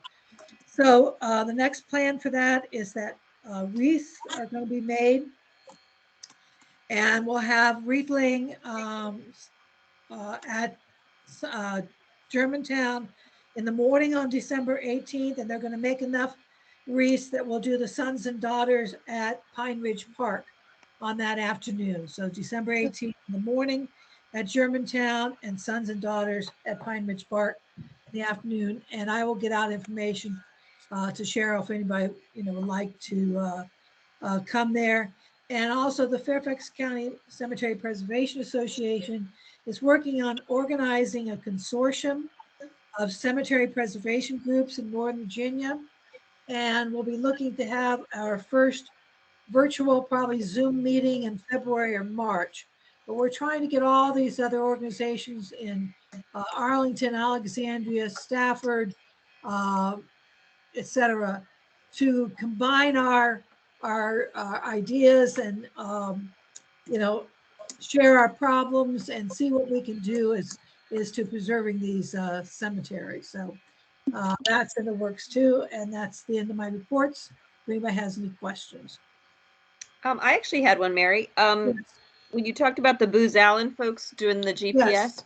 Are they uploading it to like one of the Find a Grave sites or something like that? Or Germantown Cemetery is going to have a website, but beyond that, I don't know. I don't know where it's Yeah, going. I'm very I interested would in that. hope they would put it on Find a Grave, and I'll suggest that to them. Yeah. But one of the members of the Truro Racial Reconciliation Group has been spearheading, working with the Germantown descendants, et cetera. He works for Booz Allen. So these are community service young people who, I mean, I know they worked at Booz Allen, but they were young people who came out and did this for us, which is really nice. And I they love hope, it. Love it. I hope they're hoping to do GPR there eventually. Now that we've got it cleaned up and we can really see where the, graves are. So. Yeah, that's fantastic. And it's a great way to get, as we mentioned, young people involved Yes. in Well, historical. when I say young people, they're probably in their 20s, but they're a That's, lot younger hey, than I am. That's I young. was gonna say Yeah. that counts. I think Yes. that's great. So those are my reports. All right. Thank you. Thank you so much, Mary. Esther. I think you were on mute. Thank you. There we go. Ethnic and Oral History does not have a report this month. Thank you. Okay. Thank you. Robert, I'm sorry, Bob, do you have anything to report for Resident Curator Program? Well, Stephanie covered it, so it should be okay. Okay. All right. Thank you. Thank you. And Barnes, I assume that we don't have anything to report on bylaws. Is that correct? That's correct.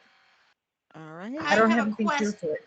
Oh, okay. I have a question. So we're on the brink of our new draft, but we're just now waiting on the attorneys, like Denise just said, to finish up their review to make sure we're all fine on 106. So in the meantime, our operative one is the 2019 one, right? The one that made us 21 members and didn't make many other changes. I think that's right. Okay, Yeah. so that limits, the reason I ask is that limits who's on the audit committee. We broadened it for the draft, for the new one. Thank you. Okay, good. Thank you, Anne. That's a good point. Keep within our own bylaws. Yeah. All right. Advocacy, Anne. We have a meeting next Thursday, December 19, I guess on Teams. So that's Lynn, me, Barbara Peters, Subi, Tammy, Carol, and anyone else who wants to come, because we have a great committee. All right. Yeah. You say it's the 9th, Ann? The 9th? That's correct. Okay. I actually. December 9th or 19th? Yeah, you did say 9th. Thursday, the 9th of December 9th. at 7 p.m. All right. Yeah, that should be fun. Okay. Elise, do you want to say anything about the ARB? No, my report stands for itself. Does anybody have any questions? Great. And thank you also, Elise, for writing that report up. It is very useful to have that. Thank you. You're welcome. Appreciate you taking the time to do it. David's not here, so I think we are. Oh, David, you are here. Hi. I'm sorry, when did you? I didn't realize you snuck in on us there. So what, do you have anything to report?